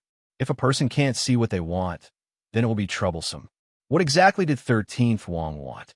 This question gradually weighed on Fan Xian's heart. He didn't like a situation where an outsider suddenly ran in and messed things up. The shadow suddenly opened his mouth and said, "This person should be a member of the Sword Hut, but not just a member of the Sword Hut." Fan Xian didn't really understand, but he trusted the shadow's judgment. The last disciple Siga Jian taught was indeed mysterious and powerful. He sighed and said, "Let's wait until he kills the little archer before we talk." The shadow glanced at him and knew that this was the so-called proof of allegiance. He knew that Fan Xian had borrowed this knife to kill, not to see the quality of the knife, but to see the heart of the knife. If 13th Wong really was Sigu Jian's attitude and Yin Xiaoi's son died at his hands, Fan Xian would have a great deal to do. At least, a large crack would appear in the relationship between Xin Yang and Dongyi. Other people don't know that 13th Wong is Sigu Jian's last disciple, the shadow reminded. Fan Xian calmly explained, "If he kills the little archer, I will let everyone in the world know that he is Sigu Jian's last disciple." The shadow was silent for a moment. Sir is wise. However, this kind of benefit may not be enough. Fan Xian understood what he meant. Playing Sigu Jian into this would make Dongyi angry. Although Fan Xian and the entire Qin court were used to putting the blame on Sigu Jian, that idiot, now that Sigu Jian had given a sliver of his sincerity to Fan Xian, it would be a pity if this sliver of sincerity was used to tear apart the relationship between Xin Yang and Dongyi. He glanced at the shadow and faintly said, "I'll listen to you on the matters of Dongyi. You're more familiar with them than me." "Yes, sir," the shadow slowly said. "Also, in the next 5 days, there will be heavy snow. It's perfect for archery attacks. You have to be careful. How far are the Black Knights from us?" 10 li. Fan Xian fell silent. In such heavy snow, it was truly troublesome for an archer to follow the carriages from a distance. Fortunately, there were the Black Knights sweeping the surroundings. It was impossible for the other party to mobilize a military group to take the risk. If they wanted to mobilize an army to kill Fan Xian, they would have to kill all of the targets and not leave a trace of evidence to the palace. Even the Qin Kingdom's most valiant army would not have the ability to completely slaughter 500 Black Knights without leaving a few alive. I don't understand. Why would he choose to attack me on the way back to the capital? The other party should know that the chances of success are not high, Fan Xian said with furrowed brows. Fan Xian furrowed his brows and said, "Although Yin Xiaoi's son is young, he should not be so arrogant. Perhaps he has a reason to act," the shadow slowly said. "I'll go kill him." Fan Xian thought for a moment and then slowly shook his head. "I don't know who else he has at his side. The two of us will stay together and have 13th Wong act. Safety first. For creatures like aces, it is difficult to gather a dozen or two. If there are only a few, why should we worry?" The shadow glanced at him strangely and didn't say anything. Fan Xian raised his head to gaze at the dark beams of the school's great hall. He sighed in his heart. He didn't dare use his own people to carry out the most powerful counterattack in this snowy night. During these few years, the biggest gap in his heart was that arrow and bow. Yin Xiaoyi's bow and arrow. Even now, 2 years later, Fan Xian could still clearly feel the aura of death in the corner tower of the royal palace. The viciousness attached to that arrow still made his heart tremble. The arrow outside the school earlier had come too suddenly and without reason. Fan Xian was worried that this was a trap. It was an attempt to lure him or the shadow into the snowy woods to be killed. Yin Xiaoyi had also received an imperial edict to return to the capital this year. The council said he was still on his way and hadn't reached the capital. Who knew where he was on his way? Was he on his way back to the capital? Fan Xian carelessly prodded at the charcoal in the brazier. His thoughts had long floated to the snowy woods outside the village. The fire in the brazier gradually dimmed and extinguished. Go to sleep early. Fan Xian sighed in the darkness. He rose and patted his bottom. Tightening the collar of his fox fur coat, he pushed open the door to the school. The wind and snow outside poured in and made him narrow his eyes. However, not a single arrow flew over. On the contrary, it made him feel slightly disappointed. The next day, the group of carriages followed the north of Yingzhou and headed toward Jingdou on the official road. Because of last night's incident, the guards of the entire group of carriages became even stricter. The swordsmen of the 6th Bureau split off 3 people to disguise themselves as merchants moving through the snow. They hid in the darkness and watched all suspicious people. Fan Xian gave another order. The 500 Black Knights, who had been protecting the front and back of the group of carriages from afar, also closed the distance to the group. The faint sound of hooves could be heard to ensure safety. Along the way, there were always people with a Jianghu aura watching the group of carriages in the tea houses, restaurants, inns, and relay stations. The secret agents and swordsmen of the Overwatch Council were cautious. After reporting it to Fan Xian, he only nodded gently and didn't have much of a reaction. Just as they were about to leave Yingzhou, a woman with a broken arm waited respectfully by the side of the road. She stopped the group of carriages and asked to see him. Fan Xian saw her. As he drank his tea, he looked with some interest at this woman with a charming appearance. The woman knelt in the carriage with a glimmer of respect and fear. "Subordinate greets you, sir." Fan Xian nodded and waved his hand. "Guan Wume, stand up and speak." "Yes." This once famous female bandit in Yingzhou, Xia Qifei's cousin, respectfully stood up. She bent her body so that her head didn't hit the roof of the carriage. "What did you find?" Fan Xian asked as he rubbed the space between his brows. Although the Overwatch Council's intelligence network covered the world, if they wanted to investigate people in the marketplace, it was not as good as the Jiang and Water Bandits, a gang deeply rooted among the people. Regardless of which inn received what guest or which carriage sent who, the Jiang and Water Bandits could find out everything clearly. Guan Wume reported the situation of the past few days, then said, "We only vaguely found one person with a large bag, but the brothers in the gang were unable to follow him. The day before yesterday, he disappeared from Fujiapo. Looking at the direction he went, he should have gone to the capital." Fan Xian was silent for a moment, thinking that it looked like the little archer was indeed valiant and brave enough to come alone to kill him. After saying a few more words, he had Guan Wume get off the carriage.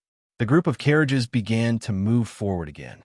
Like the shadow's observation of celestial phenomena, snow continued to fall endlessly in the sky for the next few days. The snowflakes were sometimes large and sometimes small, gradually blinding the eyes and confusing the hearts. Finally, they arrived safely at Weizhou upstream of the Wei River. This was the last province in the south before entering Jingdou. The city was not large, but it was still very prosperous. However, the return date of the court had long been set. Fan Xian's silver chest was still on the Wei River. Under the protection of the Shazhou Navy, he slowly headed toward Jingdou, but he could not delay any longer. Thus, the next day he left Weizhou. However, he had already revealed his identity. At the same time, he had moved 100 provincial soldiers toward Weizhou. The Weizhou side was afraid that something would happen to this important figure, so they agreed to all his requests. The large group traveled north for a day, exiting the borders of Weizhou and entering Jingdou. Fan Xian stood on the carriage and turned his head to look back. He saw Jinggu, wearing a silver mask, watching him from the low hill behind him. He nodded his head. Jinggu mounted his horse and clenched his right fist. The 500 black knights were like a sharp black knife slicing through the silence of the hill. Passing through the hills, they prepared to return to the Black Knight camp 40 li away.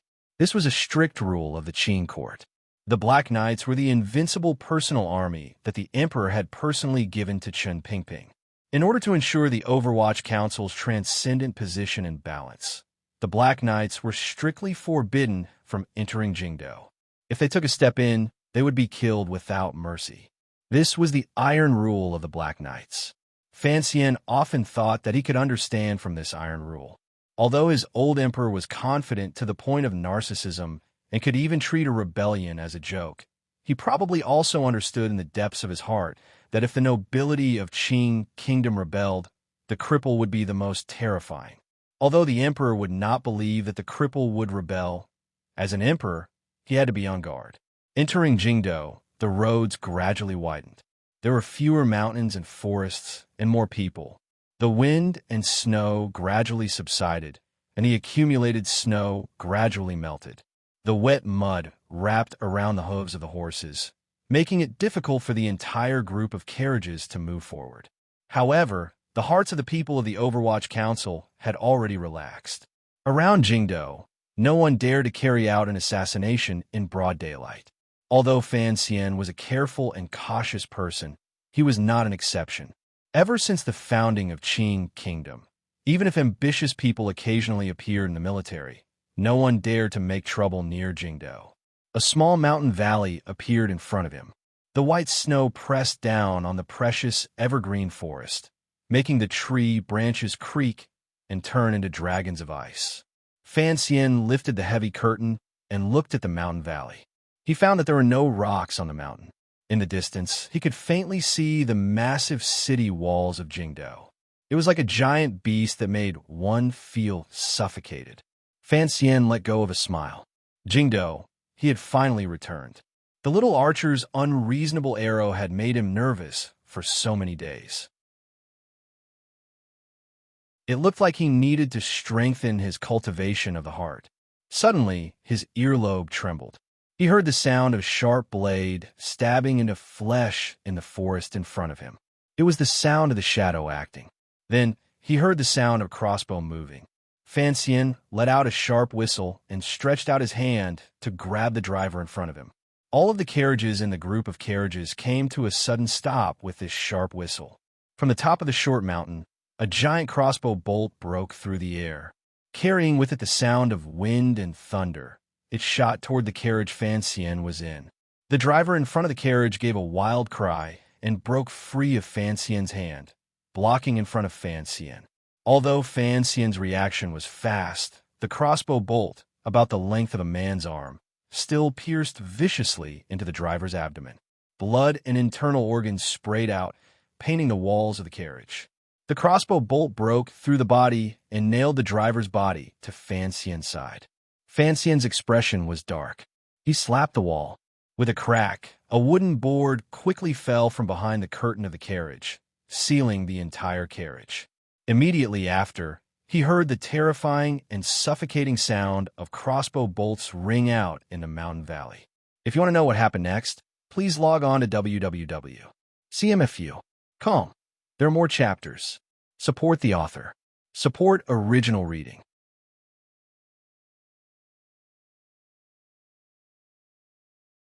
Chapter 442. Thud, thud, thud. A wave of densely packed sounds rang out from all directions of the carriage. It was the sound of crossbow bolts hitting the walls of the carriage. It was also a soul-stirring music. In that instant, an unknown number of crossbow bolts shot toward the carriage Fan Xian was in. In particular, the bolt from the terrifying crossbow hidden among them carried an incomparable force as it pierced directly into the carriage. With a bang, the black carriage bounced helplessly. The shaft of the carriage had been shattered by the power of the crossbow bolt. It bounced a little among the rubble. It looked like a frog waiting to be slaughtered. However, the carriage did not split into pieces. Fan Xian lowered his body and lay on the floor of the carriage. He forcefully circulated the Jinqi in his body and neutralized the powerful impact. Looking at the large hole under the body of the coachman beside him, he couldn't help feeling shocked. The power of this kind of giant crossbow bolt was too powerful. It had actually shot a hole through the floor of his carriage, revealing the mountain rocks and snow below. Fan Xian knew how sturdy the Overwatch Council's special carriages were. Between the two layers of wooden boards inside and outside was iron wool and a thin but sturdy steel plate. If it were not for this carriage, which combined the combined intelligence of the Palace Treasury's third workshop and the Overwatch Council's third bureau, he would probably have died long ago under this rain of crossbow bolts. He strained his ears to listen to the whistling sound of the crossbow bolts outside. He knew that the enemy's primary target was him. Although he wasn't sure how the ambushing enemy had seen through the Overwatch Council's change of carriages, he knew that now was not the time to think about the cause and effect. His ears could tell that in such a short time, the speed at which the crossbow bolts fired toward the valley by the enemy to kill him had long surpassed the number on the battlefield when the Qing army attacked foreign cities, using the method of attacking a city to kill him alone. Such a powerful crossbow bolt attack and the other party's meticulous preparation made Fan Xian feel a glimmer of death.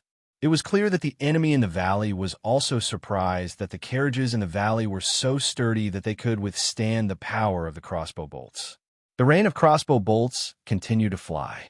The valley was filled with wretched cries and the neighing of horses. At the beginning of the attack, Fan Xian's sharp cry had already notified his Overwatch Council subordinates. The swordsmen and secret agents of the 6th Bureau saw the opportunity and quickly hid in the carriages. However, the carriage drivers and provincial soldiers sent from Weizhou were not so lucky. The crossbow bolts viciously pierced into the heads of the provincial soldiers and into the chests and eyes of the horses. They pierced and tore, separating these living flesh from the life attached to them. There was no way to dodge. More than half of the 100 or so provincial soldiers were killed by the first volley of arrows, while the horses neighed miserably and fell into the snow. Fresh blood dyed the black snow in the valley. It was a tragic sight to behold. There were corpses everywhere, arrows everywhere, blood everywhere, death everywhere. The carriages became the Overwatch Council's last fortress, wretchedly and pitifully persisted in the rain of crossbow bolts. They were like a boat in the ocean that could be swallowed at any moment by a huge wave. In just a moment, countless black crossbow bolts had been shot into the carriages. The crossbow bolts penetrated deep into the walls and into the steel plates, but they did not fall. The carriages in the valley looked like a coffin box that had suddenly grown countless nether-moldy hairs. The teeth-numbing sound of crossbow bolts being knocked came from the mountain forest, accompanied by the low sound of heavy breathing. With a whoosh, the terrifying crossbow bolts shot out again. This time, they were not only aimed at the carriage Fan Xian was in. 2 more bolts were also aimed at the carriage in front. The crossbow bolts stabbed viciously into the black carriage. With a loud bang, the carriage jumped up again and then miserably flipped to the left. What kind of power was this? Fan Xian hid in the carriage and felt everything around him turn upside down in an instant.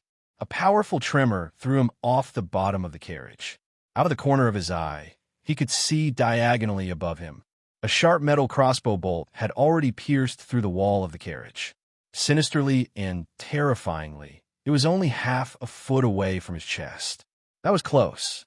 Fan Xian looked at the crossbow bolt made entirely of metal and the wood shavings and metal shards it carried out.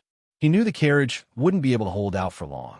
The carriage couldn't be too heavy, so when it was designed, only a thin layer of steel was sandwiched between the 2 layers of wooden planks. After all, the strange people of the 3rd Bureau would never have thought that the enemy would use the city's defensive crossbows during an ambush. Fan Xian knew he couldn't sit and wait for death. He hurriedly breathed in 2 mouthfuls of slightly sweet air. Taking advantage of the moment the carriage flipped, his entire body had already crawled out through the hole in the bottom of the carriage. It was clear that the assassin in the valley hadn't expected Fansian to find a way out that wasn't within his calculations, so his reaction was a moment too slow. It was at this moment that Fansian's toes touched the ground. He didn't dare to stop. Forcefully turning his body, he drew a few strange lines on the empty ground in the valley and charged toward the forest on the other side of the valley in a zigzag pattern. Whoosh, whoosh, whoosh, whoosh. A dozen slender but sharp crossbow bolts shot viciously into the place where Fansian had been earlier. They shot into the bottom of the overturned carriage and into the mud and snow at the bottom of the valley. The danger hadn't been resolved yet. Fansian let out a sharp whistle, and his entire body flew into the air. He slapped a rock on the ground with one hand and narrowly avoided the second wave of crossbow bolts. The rock shattered. He disappeared. The crossbow bolts missed. Fansian swept into the forest. With a flip of his hand, he tied the white fox fur he wore on his left leg. He took out a pill and swallowed it. He then took off his black official robes and wore them inside out. With one hand, he pulled out a slender black dagger from his boot. With the other hand, he gripped the hilt of the sword at his waist. Like a ghost, he disappeared into the forest. Before he disappeared, he once again let out a sharp whistle. However, he didn't turn his head toward the valley and glance at his trusted subordinates who were in imminent danger. A number of Overwatch Council officials had already died. These people had all died in that moment earlier. When Fansian's carriage had been knocked over by the crossbow bolts, these subordinates were worried about his safety. Disregarding the order Fansian had sent earlier with his whistle, they forcefully opened the carriage doors and used the crossbow bolts they carried with them to shoot into the valley. They tried to buy some time to catch their breath and rush to the side of Fansian's carriage. However, the Overwatch Council officials used hand crossbows. It was clear that their range was not as long as the crossbows of the people in the forest. Although the swordsmen of the 6th Bureau had been trained to be like killing gods in the night, faced with such a sudden rain of crossbows, they still had no chance to retaliate. In just an instant, the crossbow bolts had turned the Overwatch Council official who had just opened the carriage door into a porcupine. The official's eyes were not closed. The fastest person was only able to get 6 steps closer to Fansian's carriage before he was nailed to the ground by 3 crossbow bolts. Fansian saw this scene, but his expression became even calmer. There was a glimmer of pale white coldness in the calmness. Only calmness could he counterattack effectively. Counterattack. When he came out of the carriage, he swayed 3 times in a row. However, a crossbow bolt still struck his left thigh. Although it only grazed the skin, it still hurt like fire. The fox fur coat was a bit soft. It tied around the wound on his thigh and was very suitable, perfect for a counterattack. There were snowy forests on both sides of the valley. The sound that had made Fansian's ears twitch earlier was the shadow's warning. He knew that the shadow was in that mountain forest, so he chose the opposite direction.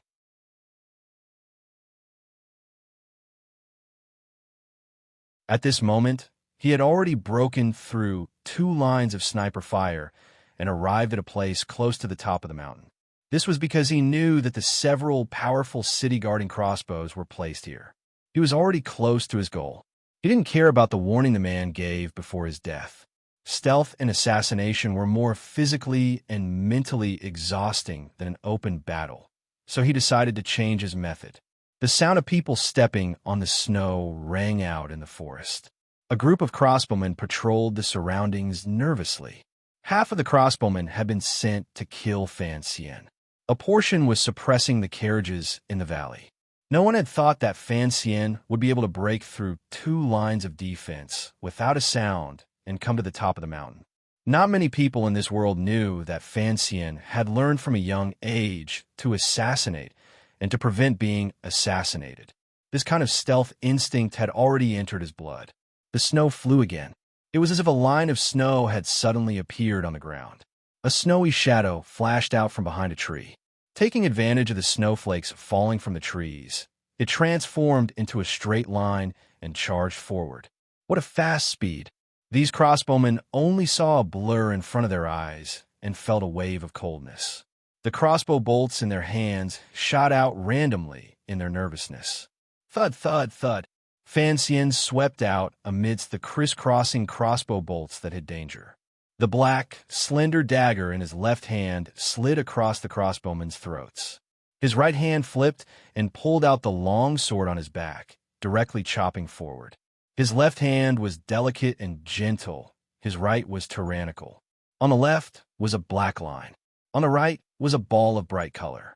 Crossbow bolts flew through the air and shot into the sky and into the dense tree trunks of the snowy forest.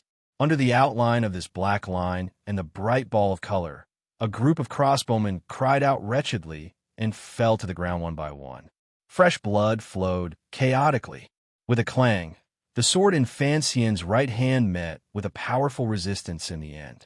Fan Xian's feet did not touch the ground. He swept back and stood 3 steps in front of that person, looking coldly at him. The other person held a knife with both hands. Although he was slightly afraid, he still stared valiantly into Fan Xian's eyes and shouted loudly to notify his nearby comrades. Fan Xian still did not move. He looked at him coldly and then spat out a word, "Duo."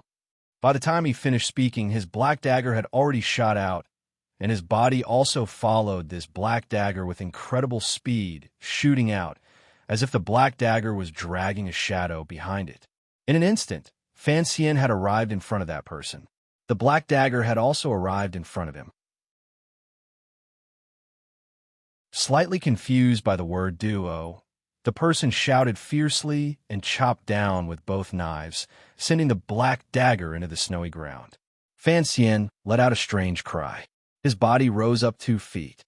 His right wrist flipped, and the long sword hung upside down, thrusting toward the person's opening.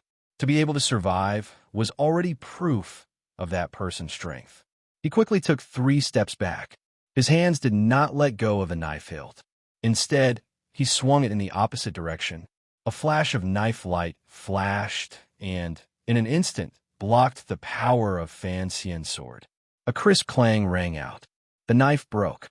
The person's chest tightened, and he spat out a mouthful of fresh blood. How could he stand against the tyrannical Jinqi on Fan Xian's sword? However, he had also successfully deflected Fan Xian's sword and gave himself a chance to live. In order to maintain his strangely high speed and movements, Fan Xian even abandoned his sword. His entire body curled up like a ghost and leaped into the middle of the other person's path. Without any fancy moves, he slammed his palm into the other person's chest with unusual speed and stability. With a crack, the person's sternum broke inch by inch. His eyes popped out as he died, tragically on the snowy ground.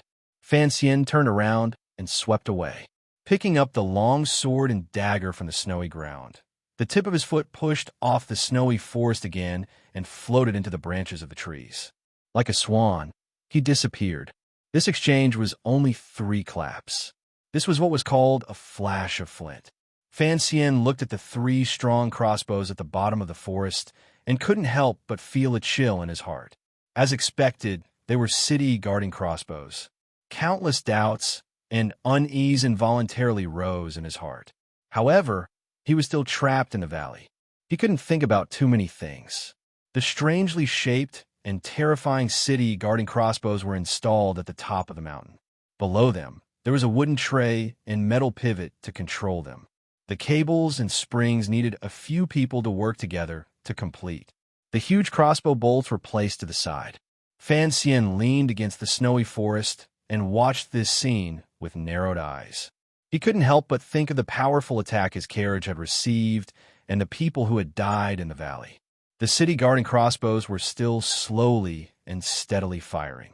2 of the carriages in the valley had already been destroyed. The Overwatch Council had suffered heavy casualties. Although Fan Xian discovered there were 3 aces above the 7th level present, he still did not hesitate. Transforming into a large white bird, he leaped toward the 3 city-guarding crossbows. Fire! The person beside the city guarding crossbows, who was clearly the commander, suddenly shouted. What was being released was not the city guarding crossbows. Instead, it was a dense rain of arrows that had suddenly shot out from the bottom left of the forest. These assassins were clearly prepared. Fancian was in midair.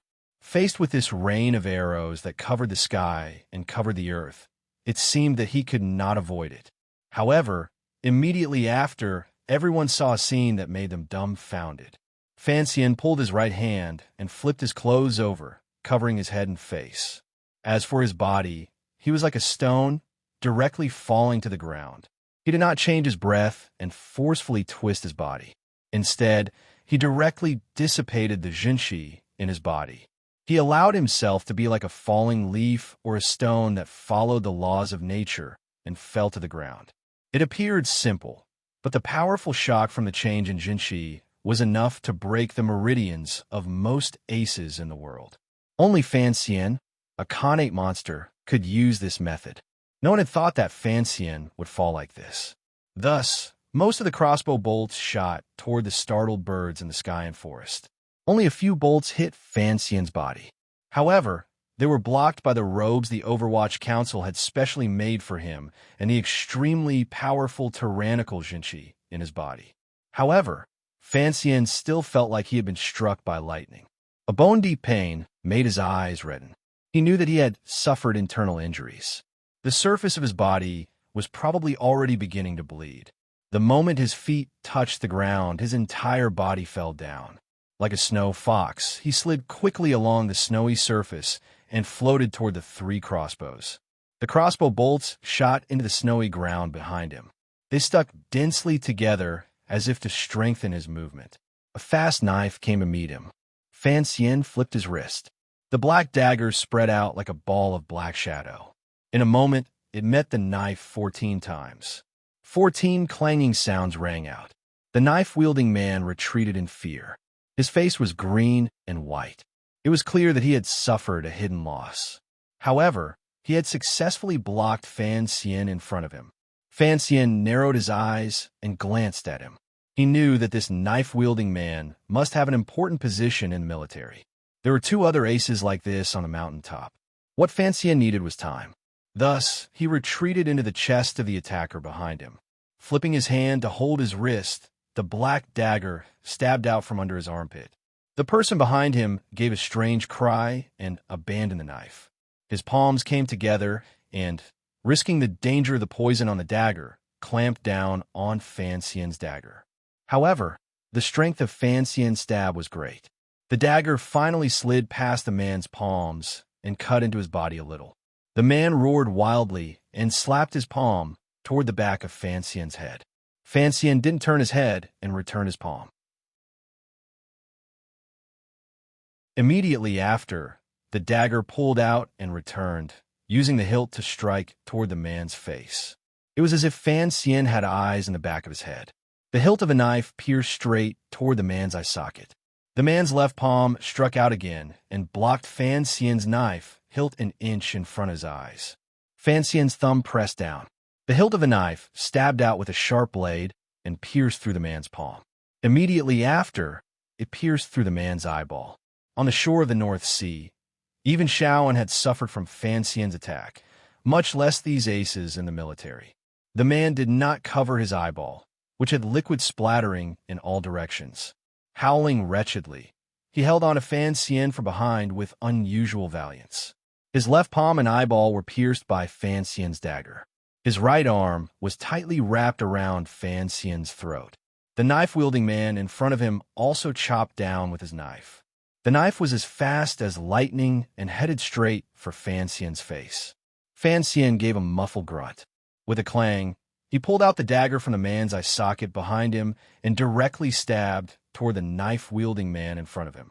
Unexpectedly, the knife-wielding man did not care about his own life and death.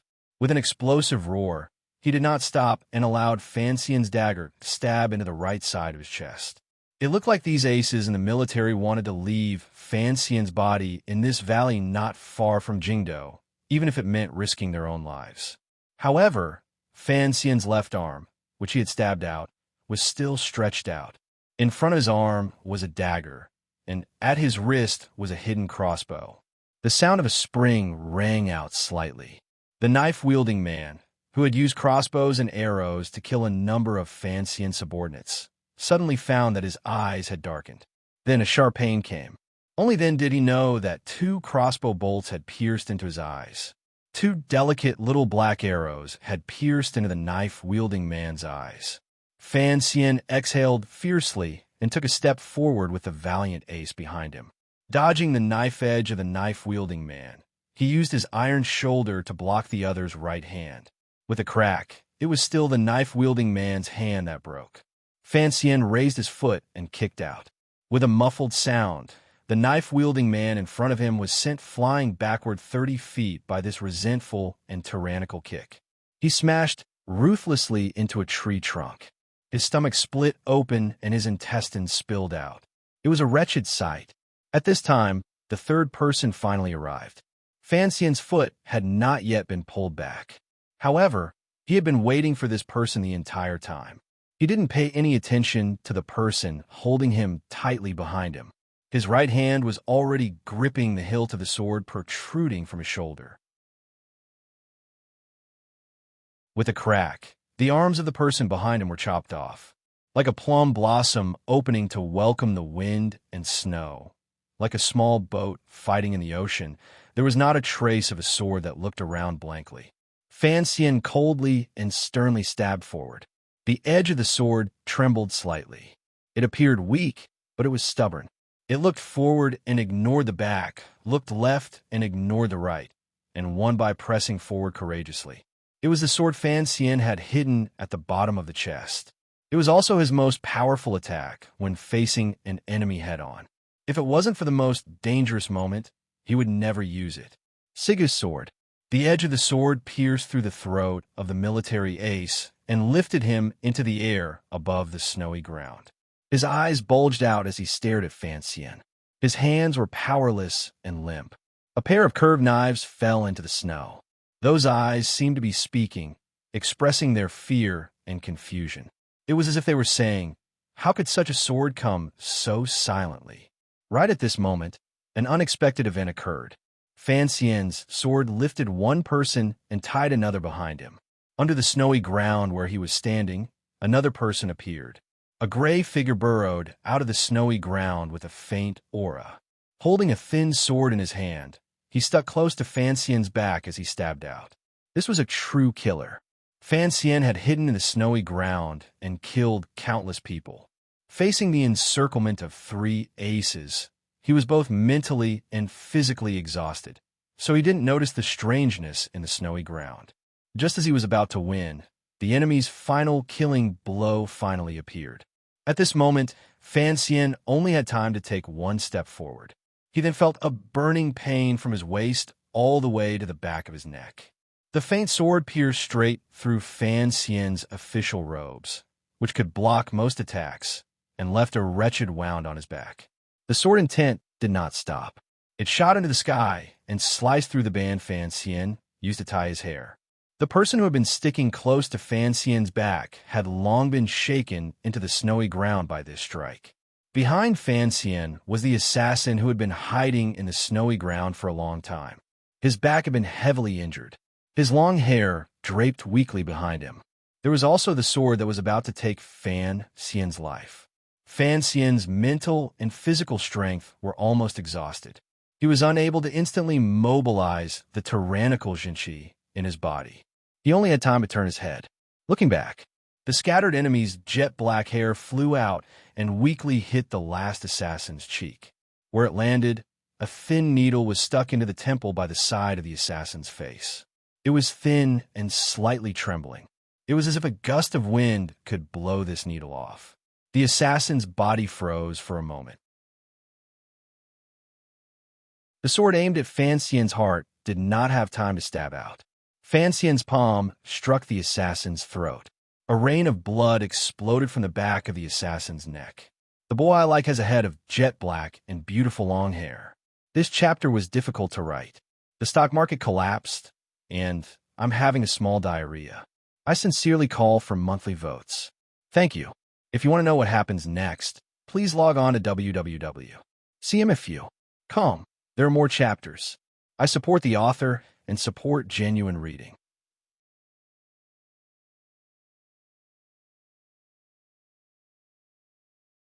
Chapter 443. Guys, I'm learning how to operate the book review on the new website. If I learn it, I can have a smart chat. A few days ago, I looked at both. I was tired, and I didn't know how to play. Really, I'm scratching my head. Also, the monthly votes are back in 5th place. I'll pull again, pull again. Also, of course, I'm not a lesbian. I'm a male, middle-aged, fat kind. The assassin's head flipped back. Only that lonely and thin spine hung upside down behind him. A blood-red and disgusting cavity faced the blue sky that had stopped snowing. Without time to catch his breath, Fancian pulled out the long sword stuck in the snow. His feet pushed off the ground, and his body curled into a ball. He retreated backward with incredible speed. After his body curled into a ball, the area that was exposed to the air became smaller. The gray-white Overwatch Council robes covered his entire body without a single hole. The sound of crossbows rang out in the field. It was as somber as the Shihu Iron Zither, but it all shot around Fancian's body. His movements were truly too fast. Even the fastest crossbows could not accurately hit him. Occasionally, a few crossbow bolts hit, but they were unable to pierce through his body. Fancian swept to the top of the city-guarding crossbow. Circulating the remaining tyrannical Jinshi in his body, he flipped his hand up. How much strength did this require? The massive city-guarding crossbow spun in the air and smashed into the 2 city-guarding crossbows beside it. In this short moment, Fancian flipped his hand and flicked the tip of his sword, hitting the crossbow's spring in the air. The crossbow had already been knocked and was at its most critical moment. The Emperor's sword that Wang Qinian had sent thousands of years ago was indeed a precious blade rarely seen in the world. Wherever the edge of the sword passed, the spring string snapped without reason. The surrounding assassins panicked and roared angrily. They charged toward Fancian, but they ignored the problem of the city-guarding crossbows. Creak, creak. A series of shocking sounds rang out at the top of the snowy mountain. With 3 loud bangs, the city-guarding crossbows smashed together and immediately changed their direction. One of the spring strings had already been cut by Fancian. The fully metal crossbow bolt, which had been charging for a long time, finally shot out. However, it was not aimed at the valley. It was aimed at the ground. The powerful recoil caused a massive city-guarding crossbow to jump up. It flipped up half the height of a person and directly pressed down on the group of people chasing Fancian. When it ran over, it left a mangled mess of flesh and broken limbs. The 2 city-guarding crossbows that had been smashed were no longer able to control the bowstrings on the crossbow mechanism. With 2 whooshing sounds, the crossbow bolts flew out without any direction, shooting out randomly. 2 streaks of sharp light flashed past, and one of the crossbow bolts hit an old tree. How could the trunk withstand such a powerful force? The bark was difficult to fly, and the hard wood was sliced apart like tofu, creating a large hole in the middle. Immediately after, the tree broke off from the center of the hole and collapsed with a loud bang. The damage caused by the other crossbow bolt was even more shocking. It directly pierced through the bodies of the 3 snipers, directly impaling them on the snowy ground. Fresh blood flowed along the terrifying crossbow arrow onto the snowy ground, and the 3 snipers who had been pierced into meat skewers were unable to die immediately, moaning incessantly. Chaos ensued. Taking advantage of the chaos, Fancian once again hid himself in the snowy forest. Leaning on a tree branch, he panted heavily. He had to be careful not to let the blood on his back fall off the snowy tree and alert the snipers. The other party had crossbows in their hands. If another group of crossbowmen surrounded the heavily injured Fancian was not confident he could survive. His mission had already been completed. The density of crossbow bolts in the snowy forest had decreased greatly. The deaths of the 3 leaders made the ambushers feel a chill in their hearts and panic. Without anyone to command, and without the suppressive effect of the 3 city-guarding crossbows, the pressure on the black carriages in the valley immediately lessened greatly. Fan Xian leaned on a tree branch and listened to the movements in the forest across from him. He knew that the shadow had already gotten ahead of him and had already disturbed the camp on that mountain. The morale of the ambushers was in chaos. The assassins of the 6th Bureau of the Overwatch Council finally had their chance to show off. The people of the Overwatch Council knew where the opportunity was. Without waiting for their leader to give the order, they had long charged out of the carriages. Pulling out the black metal drills at their sides, they dodged the already sparse rain of crossbows and silently and angrily snuck into the forest. In the carriage, they had long put on their black official robes inside out. Like ash-white ghosts, they entered the snowy forest and began to use their methods and resentment to kill any living thing in the snowy forest at all costs. An ambush and crossbow battle that had been planned for a long time finally became a close combat battle in the woods under the reckless attacks of Fan Xian and the Shadow, these two aces. In this world, no one was better at killing than the assassins of the 6th Bureau of the Overwatch Council. Even the most powerful Qing army in the world was no match for the 6th Bureau in a close combat battle in the dense forest. Listening to the strange silence in the snowy forest, the occasional sound of crossbows, the occasional sound of breaking snow, the occasional sound of metal drills entering the abdomen, and the occasional wretched cry, Fan Xian knew that his subordinates already held an absolute advantage. The revenge killing was being carried out methodically. After the 200 crossbowmen who had ambushed the Overwatch Council had caused heavy casualties, they had no chance of survival. His heart, which had been tense all this time, finally relaxed. There were no survivors. Just as Fan Xian had predicted, the swordsmen of the 6th Bureau were ruthless and did not leave a single survivor.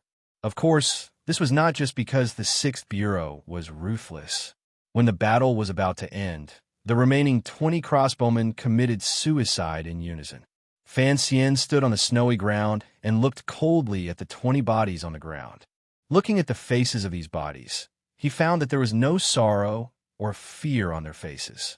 There was only determination and loyalty.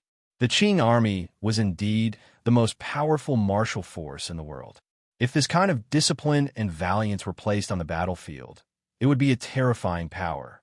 Of the 30 or so Overwatch Council officials in the black carriage in the valley, only 20 or so were able to enter the snowy forest alive. Just these 20 people had killed over 100 crossbowmen. In the woods on either side of the snowy valley, behind the dark rocks and under the trees, there should still be a number of bodies whose blood had already frozen. Fan Xian's state of mind was agitated. He coughed and coughed up some blood. Slowly turning around, he looked at the bloody person on the ground. This person was covered in blood. One of his eyeballs had been pierced by a dagger. It was as ugly as a deflated wineskin. Both of his arms had been neatly chopped off. There was a bloody hole in his left hand, and his right hand had been broken by the tyrannical Jinchi. This was one of the 3 aces earlier. He had attacked Fan Xian from behind and had fearlessly held on to Fan Xian as he died. Unexpectedly, in the end, he had become the only survivor among the assassins. Fan Xian walked to this person's side and slowly raised his foot. Stepping on this person's face, he woke him up. The bloody person slowly woke up. His soulless gaze swept in all directions. He saw the Overwatch Council secret agents around Fan Xian and the bodies of his brothers scattered in the woods. After a wave of grief, he became determined. Suddenly, a pitiful expression shot out of his eyes. Enduring the pain, he said in a trembling voice, "Sir, don't kill me. I'm willing to do anything." It was a teeth-closing sound. Fan Xian's hand moved like lightning. He inserted his finger into the person's mouth and pulled forcefully. The person's jaw was pulled off by a bloody chunk. It could no longer be closed. Even few teeth fell out. Fan Xian stretched out his hand and wiped away the blood on it in the snow beside him. "Don't think about killing yourself. You're still useful to me. Now that you don't even have a hand and can't close your mouth, how can you prove your loyalty with death? Help him stop the bleeding and keep him alive," Fan Xian ordered the subordinate beside him. He then slowly walked toward the snowy valley at the foot of the mountain. As he walked, he coughed up blood. Blood gradually flowed down his back. Hong Changqing followed behind him and wanted to help him up, but he stubbornly shook off his hand. Hong Changqing's luck was not bad. He had not died under the rain of crossbows. He had only suffered a light injury to his left arm. However, the other people of the Overwatch Council were not so lucky. Of the 30 or so trusted aides who had followed Fan Xian back to the capital, half of them were dead. Those who were alive were all injured and weak. As they walked toward the valley, the Overwatch Council officials along the way bowed slightly in greeting. This was respect for the commissioner from the bottom of their hearts. Everyone knew that if the commissioner had not fearlessly launched a sneak attack, the people of the Overwatch Council would probably all have died in this valley. The Overwatch Council officials gradually gathered behind Fan Xian. Dragging the only survivor, they returned to the valley beside the broken carriages. Fan Xian crouched beside his overturned carriage. His fingers pulled at the shattered shaft. Occasionally, he glanced at the dead driver in the carriage. His expression was calm. No one knew what he was thinking. He had also refused the Overwatch Council subordinates' request to treat his wounds. Why? Why was all of this? The valley was filled with provincial soldiers' corpses. Which faction was so daring to carry out an ambush in a valley so close to Jingdo? Who had the power to mobilize so many aces from the military and even move the city guard and crossbows? The city guard and crossbows were the second point of suspicion in this attack. The assassin needed time to set up the crossbows and needed to make a lot of noise. Why did the Jingdo garrison responsible for the safety of the Jingdo countryside not sense anything at all? What chilled Fan Xian the most was how the other party was able to calculate the time of his return to the capital so accurately.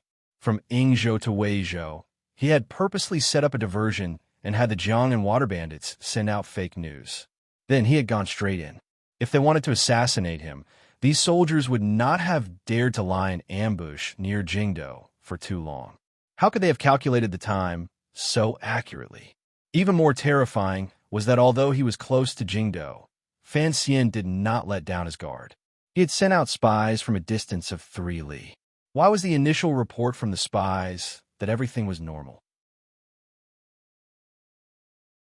Did the spies not notice the abnormality in the valley? Until the shadow beat him to the warning, countless questions surged into Fan Xian's mind, particularly in one area, which made his entire body cold. The situation today was completely different from the one in the Hanging Temple. Today's situation was a dead end. The other party had used such great power and meticulous preparation. Without question, it was to kill him. If it was the eldest princess who incited Yin Xiaoi to act, then a great change must have already happened in Jingdo for the other party to be so unbridled and dare to look down on the emperor. However, if there was truly chaos in Jingdo, even if the palace could not send out news, what about you? Fan Xian thought darkly. But what about you? Even if everyone in the world was frozen, you must have a way to notify me. This was a mutually contradictory proposition. If there was no great chaos in Jingdo, then it could not explain why the eldest princess and Yin Xiaoi dared to do such a thing. If Jingdo was truly in chaos, why did he not receive a warning? My lord, it's time to make a decision. A member of the Qinian unit, whose face was covered in dry blood, spoke quietly by Fan Xian's ear. The member of the Qinian unit had been with Fan Xian the longest, so his words were more direct. In a heavy voice, he said, "Should we retreat to Weizhou and first make contact with Jingdo, or should we directly enter Jingdo?" Fan Xian was silent. He glanced at his heavily injured subordinates around him and knew he had to make a decision immediately. If the capital really was in chaos, returning to the capital would be suicide. He was silent for a long time. Suddenly, he raised his head and looked at the faintly visible outline of Jingdo outside the valley. Coldly and valiantly, he said, "Send out the signal for fireworks." Yes, a flaming arrow rushed into the sky from the snowy valley, carrying a shocking roar, carrying dazzling radiance, completely covering this great snowy sky and the dim sun. This was the Overwatch Council's distress signal. The entire Qing Kingdom's military and the Overwatch Council used this signal. Thus, Fancian was not sure whether the people who would be coming into the valley to receive him would be from the military or the Overwatch Council. He hoped it was the former. After an indeterminable amount of time, the urgent sound of horse hooves came from outside the valley. Horses neighed repeatedly. In the blink of an eye, a group of about 200 riders rode into the valley. These riders wore bright armor and held swords and spears at their sides. They were very solemn, but they didn't even have time to raise their banners. In Fancian's eyes, not raising a banner was even more strange. Having just experienced a bloody assassination, he didn't trust anyone. The leader was a middle-aged man of about 30. His expression was solemn, and a short beard fluttered below his chin. At his waist was a sword. However, there was a glimmer of confusion in his solemn expression. When he saw the corpses and horse corpses all over the mountain and valley, the overturned carriages everywhere, and the crossbow bolts embedded in the cracks of the rocks, other than confusion, there was boundless shock and hidden anger in this general's solemn expression. The general clenched his right fist and swung it up. In a loud voice, he shouted, "On guard!" The 200 riders behind him immediately became alert and watched everything in the valley. The person's expression was dark as he rode into the valley. He rode directly to Fancien's side, who was sitting by the carriage. Very confidently, he flipped off the horse. Holding the long sword in his hand, he asked in a heavy voice, "Are you okay?" Fancien coughed and looked at him. "What do you think? Who did this?" The general's face was full of murderous intent as he spoke through gritted teeth. Fancien lowered his head and suddenly said, "I didn't think that the person who came would be you. Is there no other general in the Jingdo garrison? To have disturbed you, the commander, to come and save people." The person who came was the second son of the Qin family, the present commander of the Jingdo garrison, and the most popular military figure in the court, Qin Hung. Qin Hung saw that Fancien was alive and could still speak. He knew that the enemies had certainly been purged. Only then did he relax and sigh.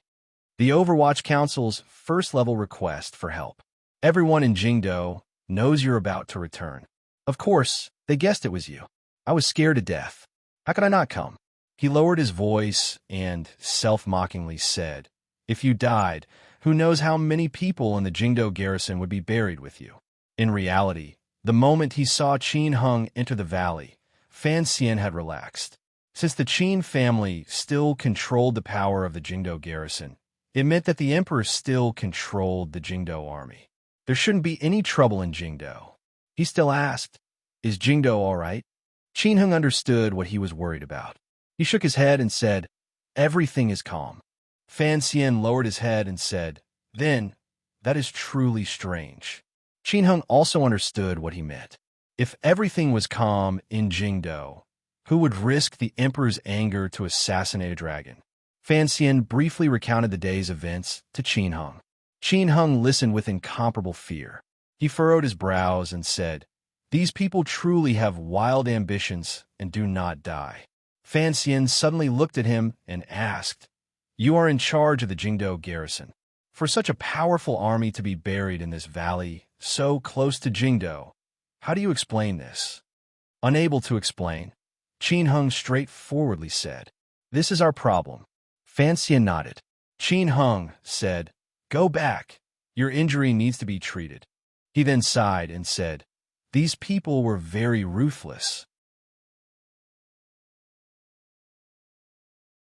"Have all your subordinates died?" "No." Fancien coughed and smiled slightly. "My subordinates are all waiting for you." A dozen Overwatch Council secret agents slowly walked out of the woods on either side of the valley. They all held crossbows in their hands. Calmly and coldly, they faced Qin Hung and the Jingdo garrison responsible for clearing the bodies in the valley. Qin Hung's expression changed slightly. "What? You don't believe me? Who do you think I could trust now?" Fancien smiled mockingly. "Don't forget, I almost became a ghost earlier." Qin Hung silently shook his head and helplessly said, "If you feel that pointing these little crossbows at me will make you feel more at ease, then you can do it." He then furrowed his brows and said, "How about I accompany you back to the capital first? You might feel much safer there." Leave the clearing work in this valley to the Jingdo garrison. This has always been our job." This successor of the Qin family calmly and seriously said, "If it is really as you say, and there is a military power involved in this matter, believe me, the Qin family will certainly help you get justice." Fan Xian shook his head and said, "There's no need. Let's go together. I want to keep these bodies." Qin Hung knew what kind of anger was hidden under Fan Xian's calm expression. He nodded and looked at the sniper at Fan Xian's feet, who was on the verge of death but not yet dead. He asked, "What about this survivor? I'm afraid the Emperor will personally interrogate him." Fan Xian said expressionlessly, "All the dead people in this valley are mine. The living are also mine." They temporarily ignored the bodies of the provincial soldiers. They only carried out the officials of the Overwatch Council who had died in the line of duty.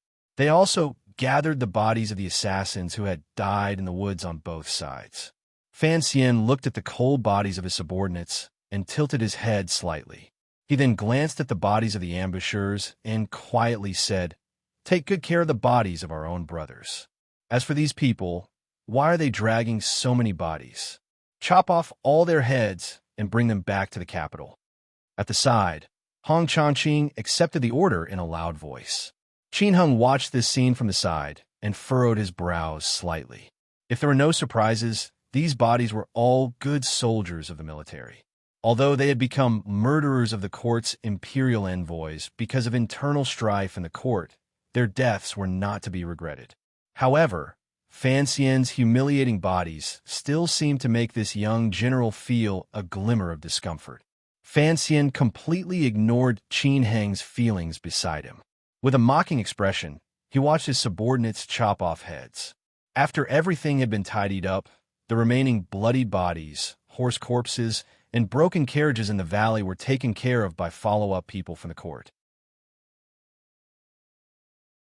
Half of the 200 Jingdo garrison riders dismounted and carefully helped the bodies of the Overwatch Council officials onto their horses.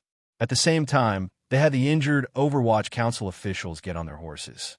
This was all Qin Heng's decision. He knew that at this juncture, he had to think of all ways to pacify Fan Xian's anger and the Overwatch Council's anger.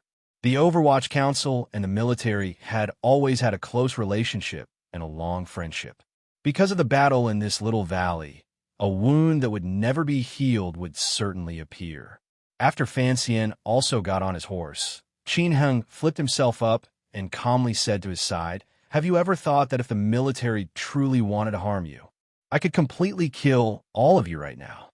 The Overwatch Council officials had already put away their crossbows. They were all heavily injured after the calamity.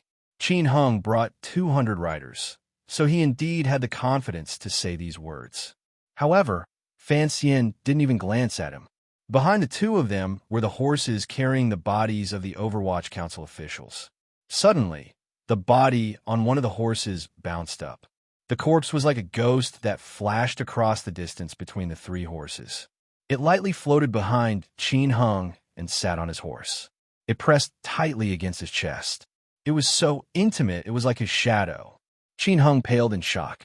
He only had time to draw the sword at his waist halfway when he felt the person behind him gently blow a breath of air on the back of his neck. It was very cold. Qin Heng knew that he had been caught off guard. Given the terrifying skills of the person behind him, if the other party wanted to kill him in such a situation, even if the great Grandmaster Yi Luyan came, he would not be able to save him. The shadow behind him was disguised as a common secret agent. He wore gray and white clothing. His head was lowered as if he was dozing off. Qin Heng was silent. He sheathed his sword and glanced at Fan Xian. Fan Xian didn't look at him. He only narrowed his eyes and looked at Jingdo in the distance. If you want to know what happened after, please log on to www.cmfu.com. There are more chapters. Support the author. Support the original reading.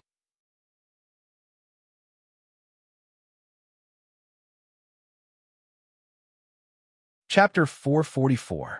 It was pitch black on the other side of the city gate. It was cold and cheerless on the other side of the city gate. The city gate had long been cleared out. The people of Jingdo were blocked outside the cordon. With faces full of shock, they looked at the group coming from the south. They looked at the blood on these people, the corpses on the horses, and the young man with his back straight, riding on the largest horse in front. An uproar. Sir Fan Jr., who had been away from Jingdo for a year, had finally returned to the capital. No one had thought that he would come back with so many corpses and bloodstains, as well as a completely black Overwatch Council carriage that looked like it could fall apart at any moment. The commoners in the distance whispered in disgust and shock. Looking at the scene in front of them, they all guessed that Sir Fan Jr. must have encountered something dangerous on his way back to the capital. However, no one thought that this so-called danger had actually happened near the peaceful and bustling Jingdo. The soldiers of the Jingdo garrison silently led their horses and carried out protection on the two sides of the group. The commoners watched with faces full of terror. After confirming that it was not the court arresting Sir Fan Jr., they began to guess one after another. They thought of Fan Xian's earth-shattering past, the rumors in the past year, and the palace treasury's sensitive words. Even the stupid commoners knew that there were certainly people within the court who wanted to harm Sir Fan Jr.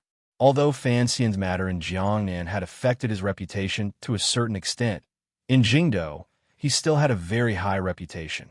The spring examination case, the unique bureau, the poems in front of the palace, and the trip to northern Qi. In the hearts of the Jingdo people, he was their greatest pride and the court's last conscience. Sir Fan Jr. Sir Fan Jr. The commoners looked at the injured Fan Xian and didn't know how to express their concern and support. They also didn't know how to greet him. They could only yell from a long distance. The yelling rose and fell. Qin Heng glanced at him from aside. A glimmer of envy appeared in his eyes, but he immediately recovered his calm. Fan Xian gazed at the dense crowd and nodded slightly. His expression softened slightly. He couldn't help but feel moved. He asked himself if he had done anything for these people from the bottom of his heart in this second life. Even the little bit of good he occasionally brought was remembered by these people for a lifetime. Although Jingdo was dark, the hearts of these people still leaned toward the light. Some of the more timid commoners suddenly screamed and pointed at Fan Xian's group of horses. Fan Xian didn't need to turn his head to know what had shocked the hearts of the people. The horse behind him dragged a door plank that had been broken off from the carriage. There was a dying, bloody man tied to the door. The blood on this bloody man had already stopped bleeding. The blood that had flowed out earlier had already turned black, and his clothes and body were stained together. What was even more terrifying was that both of the man's arms had been severed at the shoulder, leaving only 2 bloody wounds. One of his eyeballs was also stained with blood and was deflated. There were also 2 arms that had been chopped off, tied to the edge of the door with cloth strips. This was the only survivor of the Shiwegu attack. He had been dragged by the Overwatch Council all the way to the Jingdo city gates. Along the way, waves of blood flowed endlessly. The scene was wretched. Fan Xian did not have a sliver of expression. Waving the whip in his hand, he rode first toward the city gate. Passing through the dark city gate, he saw the snowy scene of Jingdo's deep winter. Fan Xian took a deep breath. Dozens of Overwatch Council officials wearing black robes came forward to greet him. One person silently held the reins of Fan Xian's horse. The others went to the back to receive their heavily injured colleagues. The face of the official holding his reins was dark. With deep pain, he said, "I have failed in my duties." He glanced at Qin Heng beside Fan Xian. After the fireworks, the city gates were temporarily closed, so there was no time to go out to receive them. Fan Xian nodded and said tiredly, "Mu Tai, don't blame yourself. This has nothing to do with you." He continued, Mu Feng. Mu Feng quickly ran over from the back and stood obediently by the horse's side. An angry and uneasy expression rose to his face. "Mu Feng is here." Fan Xian lowered his head slightly and said, "Take some people to take these brothers to recover. We'll talk about the burial tomorrow." "Yes." Mu Feng accepted the order and left. Fan Xian said to Mu Tai, "Take some people and come with me." Mu Tai was confused. He thought to himself, Sir was heavily injured.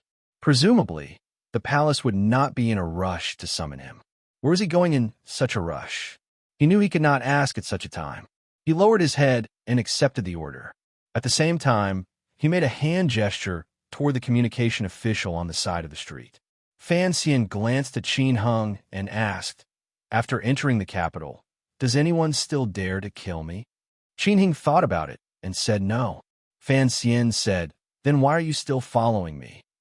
Qin Heng thought about it again and said awkwardly, "I'm afraid you're going to kill someone." Fan Xian was silent for a moment and then said, "I won't kill anyone today because I still don't know who I should kill." The Overwatch Council officials who had followed Fan Xian back to the capital were taken away to be treated. Behind him were the officials and secret agents of the First Bureau. They walked quietly and solemnly into the depths of Jingdo. In a moment, they had arrived on Tiana Avenue.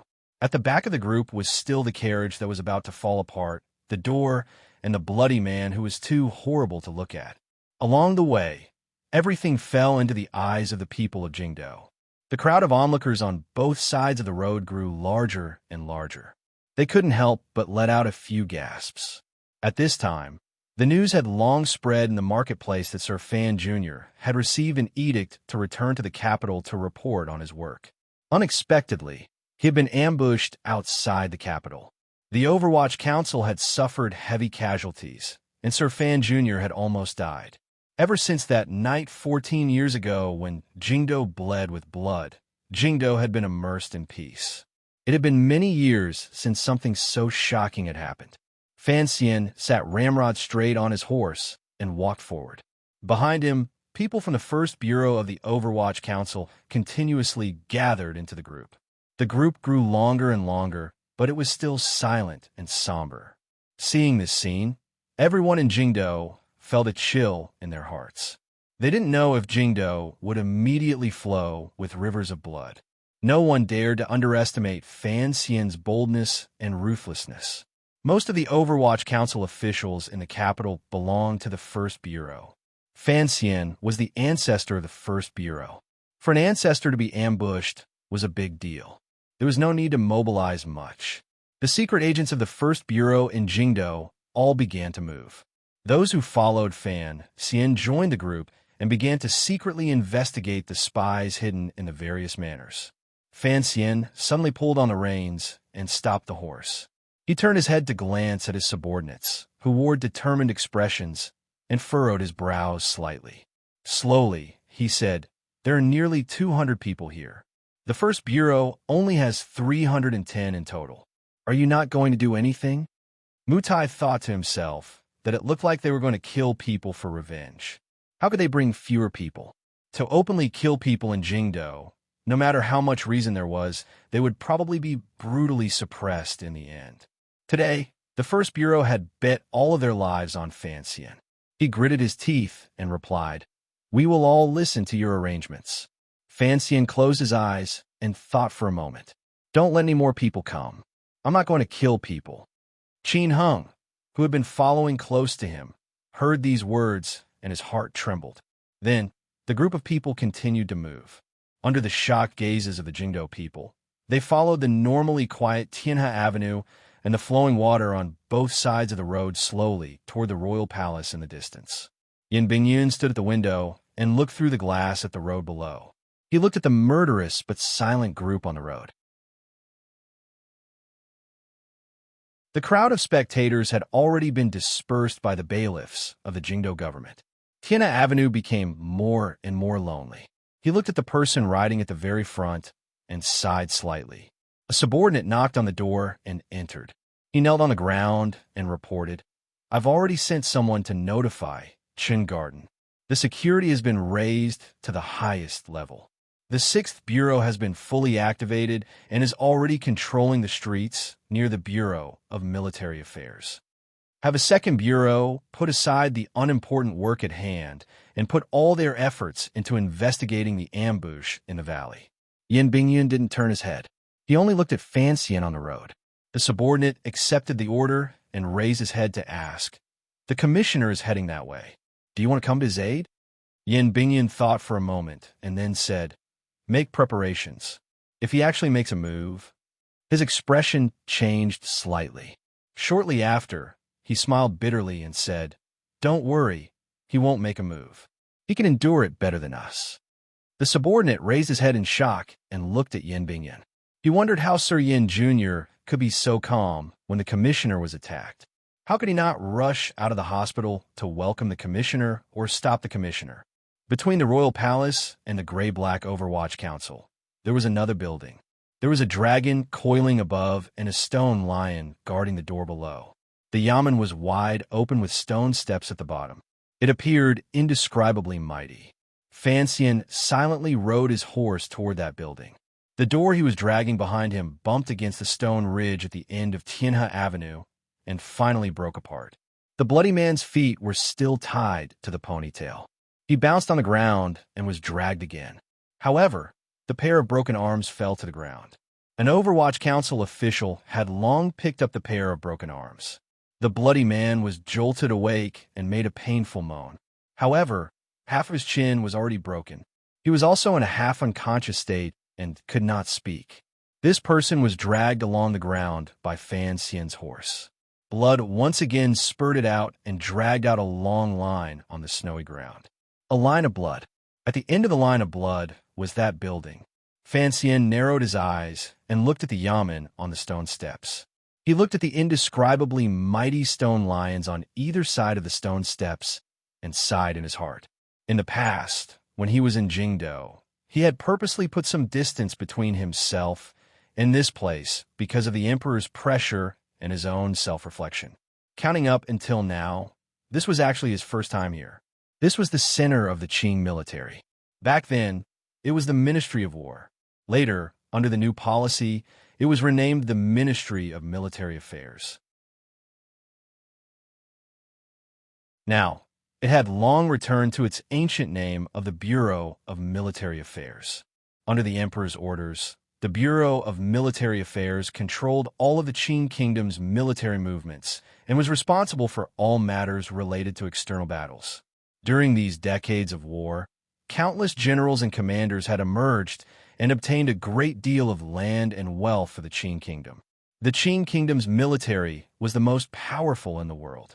The Bureau of Military Affairs was the brain of this most powerful army. The people in the Bureau of Military Affairs had long learned of this shocking Jingdo news when Fan Xian entered the city. By the time Fan Xian and his group headed toward the Bureau of Military Affairs, all of the generals felt a glimmer of surprise and unease. A number of military officials had already run out of the Bureau of Military Affairs and were standing on the steps, watching Fan Xian and his group. Fan Xian sat quietly on his horse and did not dismount. He only looked at the tightly closed door on the stone steps. The door slowly opened. 5 or 6 officials of the Bureau of Military Affairs walked down with hurried steps. Behind them, the soldiers of the Bureau of Military Affairs gripped their weapons tightly and stared warily at the group of black-clothed Overwatch Council people at the entrance of the yamen. The scene seemed tense, but Fan Xian was not nervous. He recognized that the people who had come out to greet him were the 2 deputies of the Bureau of Military Affairs and the 3rd deputy Qingji. Presently, the old Qi master had always been sick at home. The people in charge of the Bureau of Military Affairs were these high-ranking officials. He waved his whip and stopped the right deputy of the Bureau of Military Affairs from opening his mouth. He did not give the other party a chance to express concern, anger, nervousness, pity, or any other emotion. Fan Xian slowly opened his mouth. "I know that many of you do not want me to return to Jingdo. At least, you do not want me to return to Jingdo alive," Fan Xian said coldly. "But I still came back." The right deputy of the Bureau of Military Affairs wanted to say something, but stopped. His eyes looked at the bloody person Fan Xian was dragging behind him. Looking at this unbearable sight, this high-ranking official who had climbed out of blood and fire, only furrowed his brows slightly. Fan Xian lowered his head slightly and said, "I was attacked on the outskirts of Jingdo. Presumably, everyone knows of this matter." The right deputy of the Bureau of Military Affairs had just opened his mouth and said, "It is truly shocking." Without waiting for him to finish, Fan Xian cut him off and said, "I don't want to know who the person who wants to kill me is. I only know that it is one of you." One of you. This set the tone for the conversation. The right deputy of the Bureau of Military Affairs was shocked. He furrowed his brows and retorted. Commissioner Fan was attacked. My colleagues and I all feel the same. However, the matter is not clear. Please don't be too. Fancian ignored him.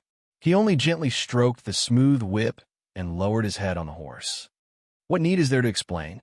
Do you recognize the person I'm dragging? Fancian glanced at the bloody man behind the horse and smiled slightly. Of course, you certainly don't recognize him. Even if he is the personal general of some major figure in the military, you still wouldn't recognize him.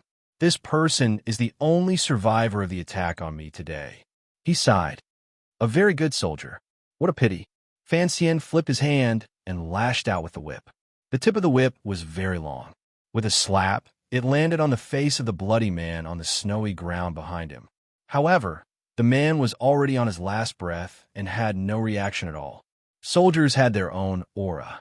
The people of the Bureau of Military Affairs had long learned from the Jingdo garrison that the small group that attacked Fancian this time had used city guarding crossbows. Thus, the military would certainly not be able to escape responsibility. At this moment, the people of the Bureau of Military Affairs were all thinking about how to face the Overwatch Council's anger, Chun Pingping's counterattack, and the Emperor's anger. Thus, toward Fancian's clearly humiliating whip toward the military, their expressions only changed slightly. They were angry in their hearts, but they didn't show anything on their faces. From the front door of the Bureau of Military Affairs, another person slowly walked out. His figure was not very tall, but he appeared particularly valiant. His eyes, in particular, were reserved and aggressive.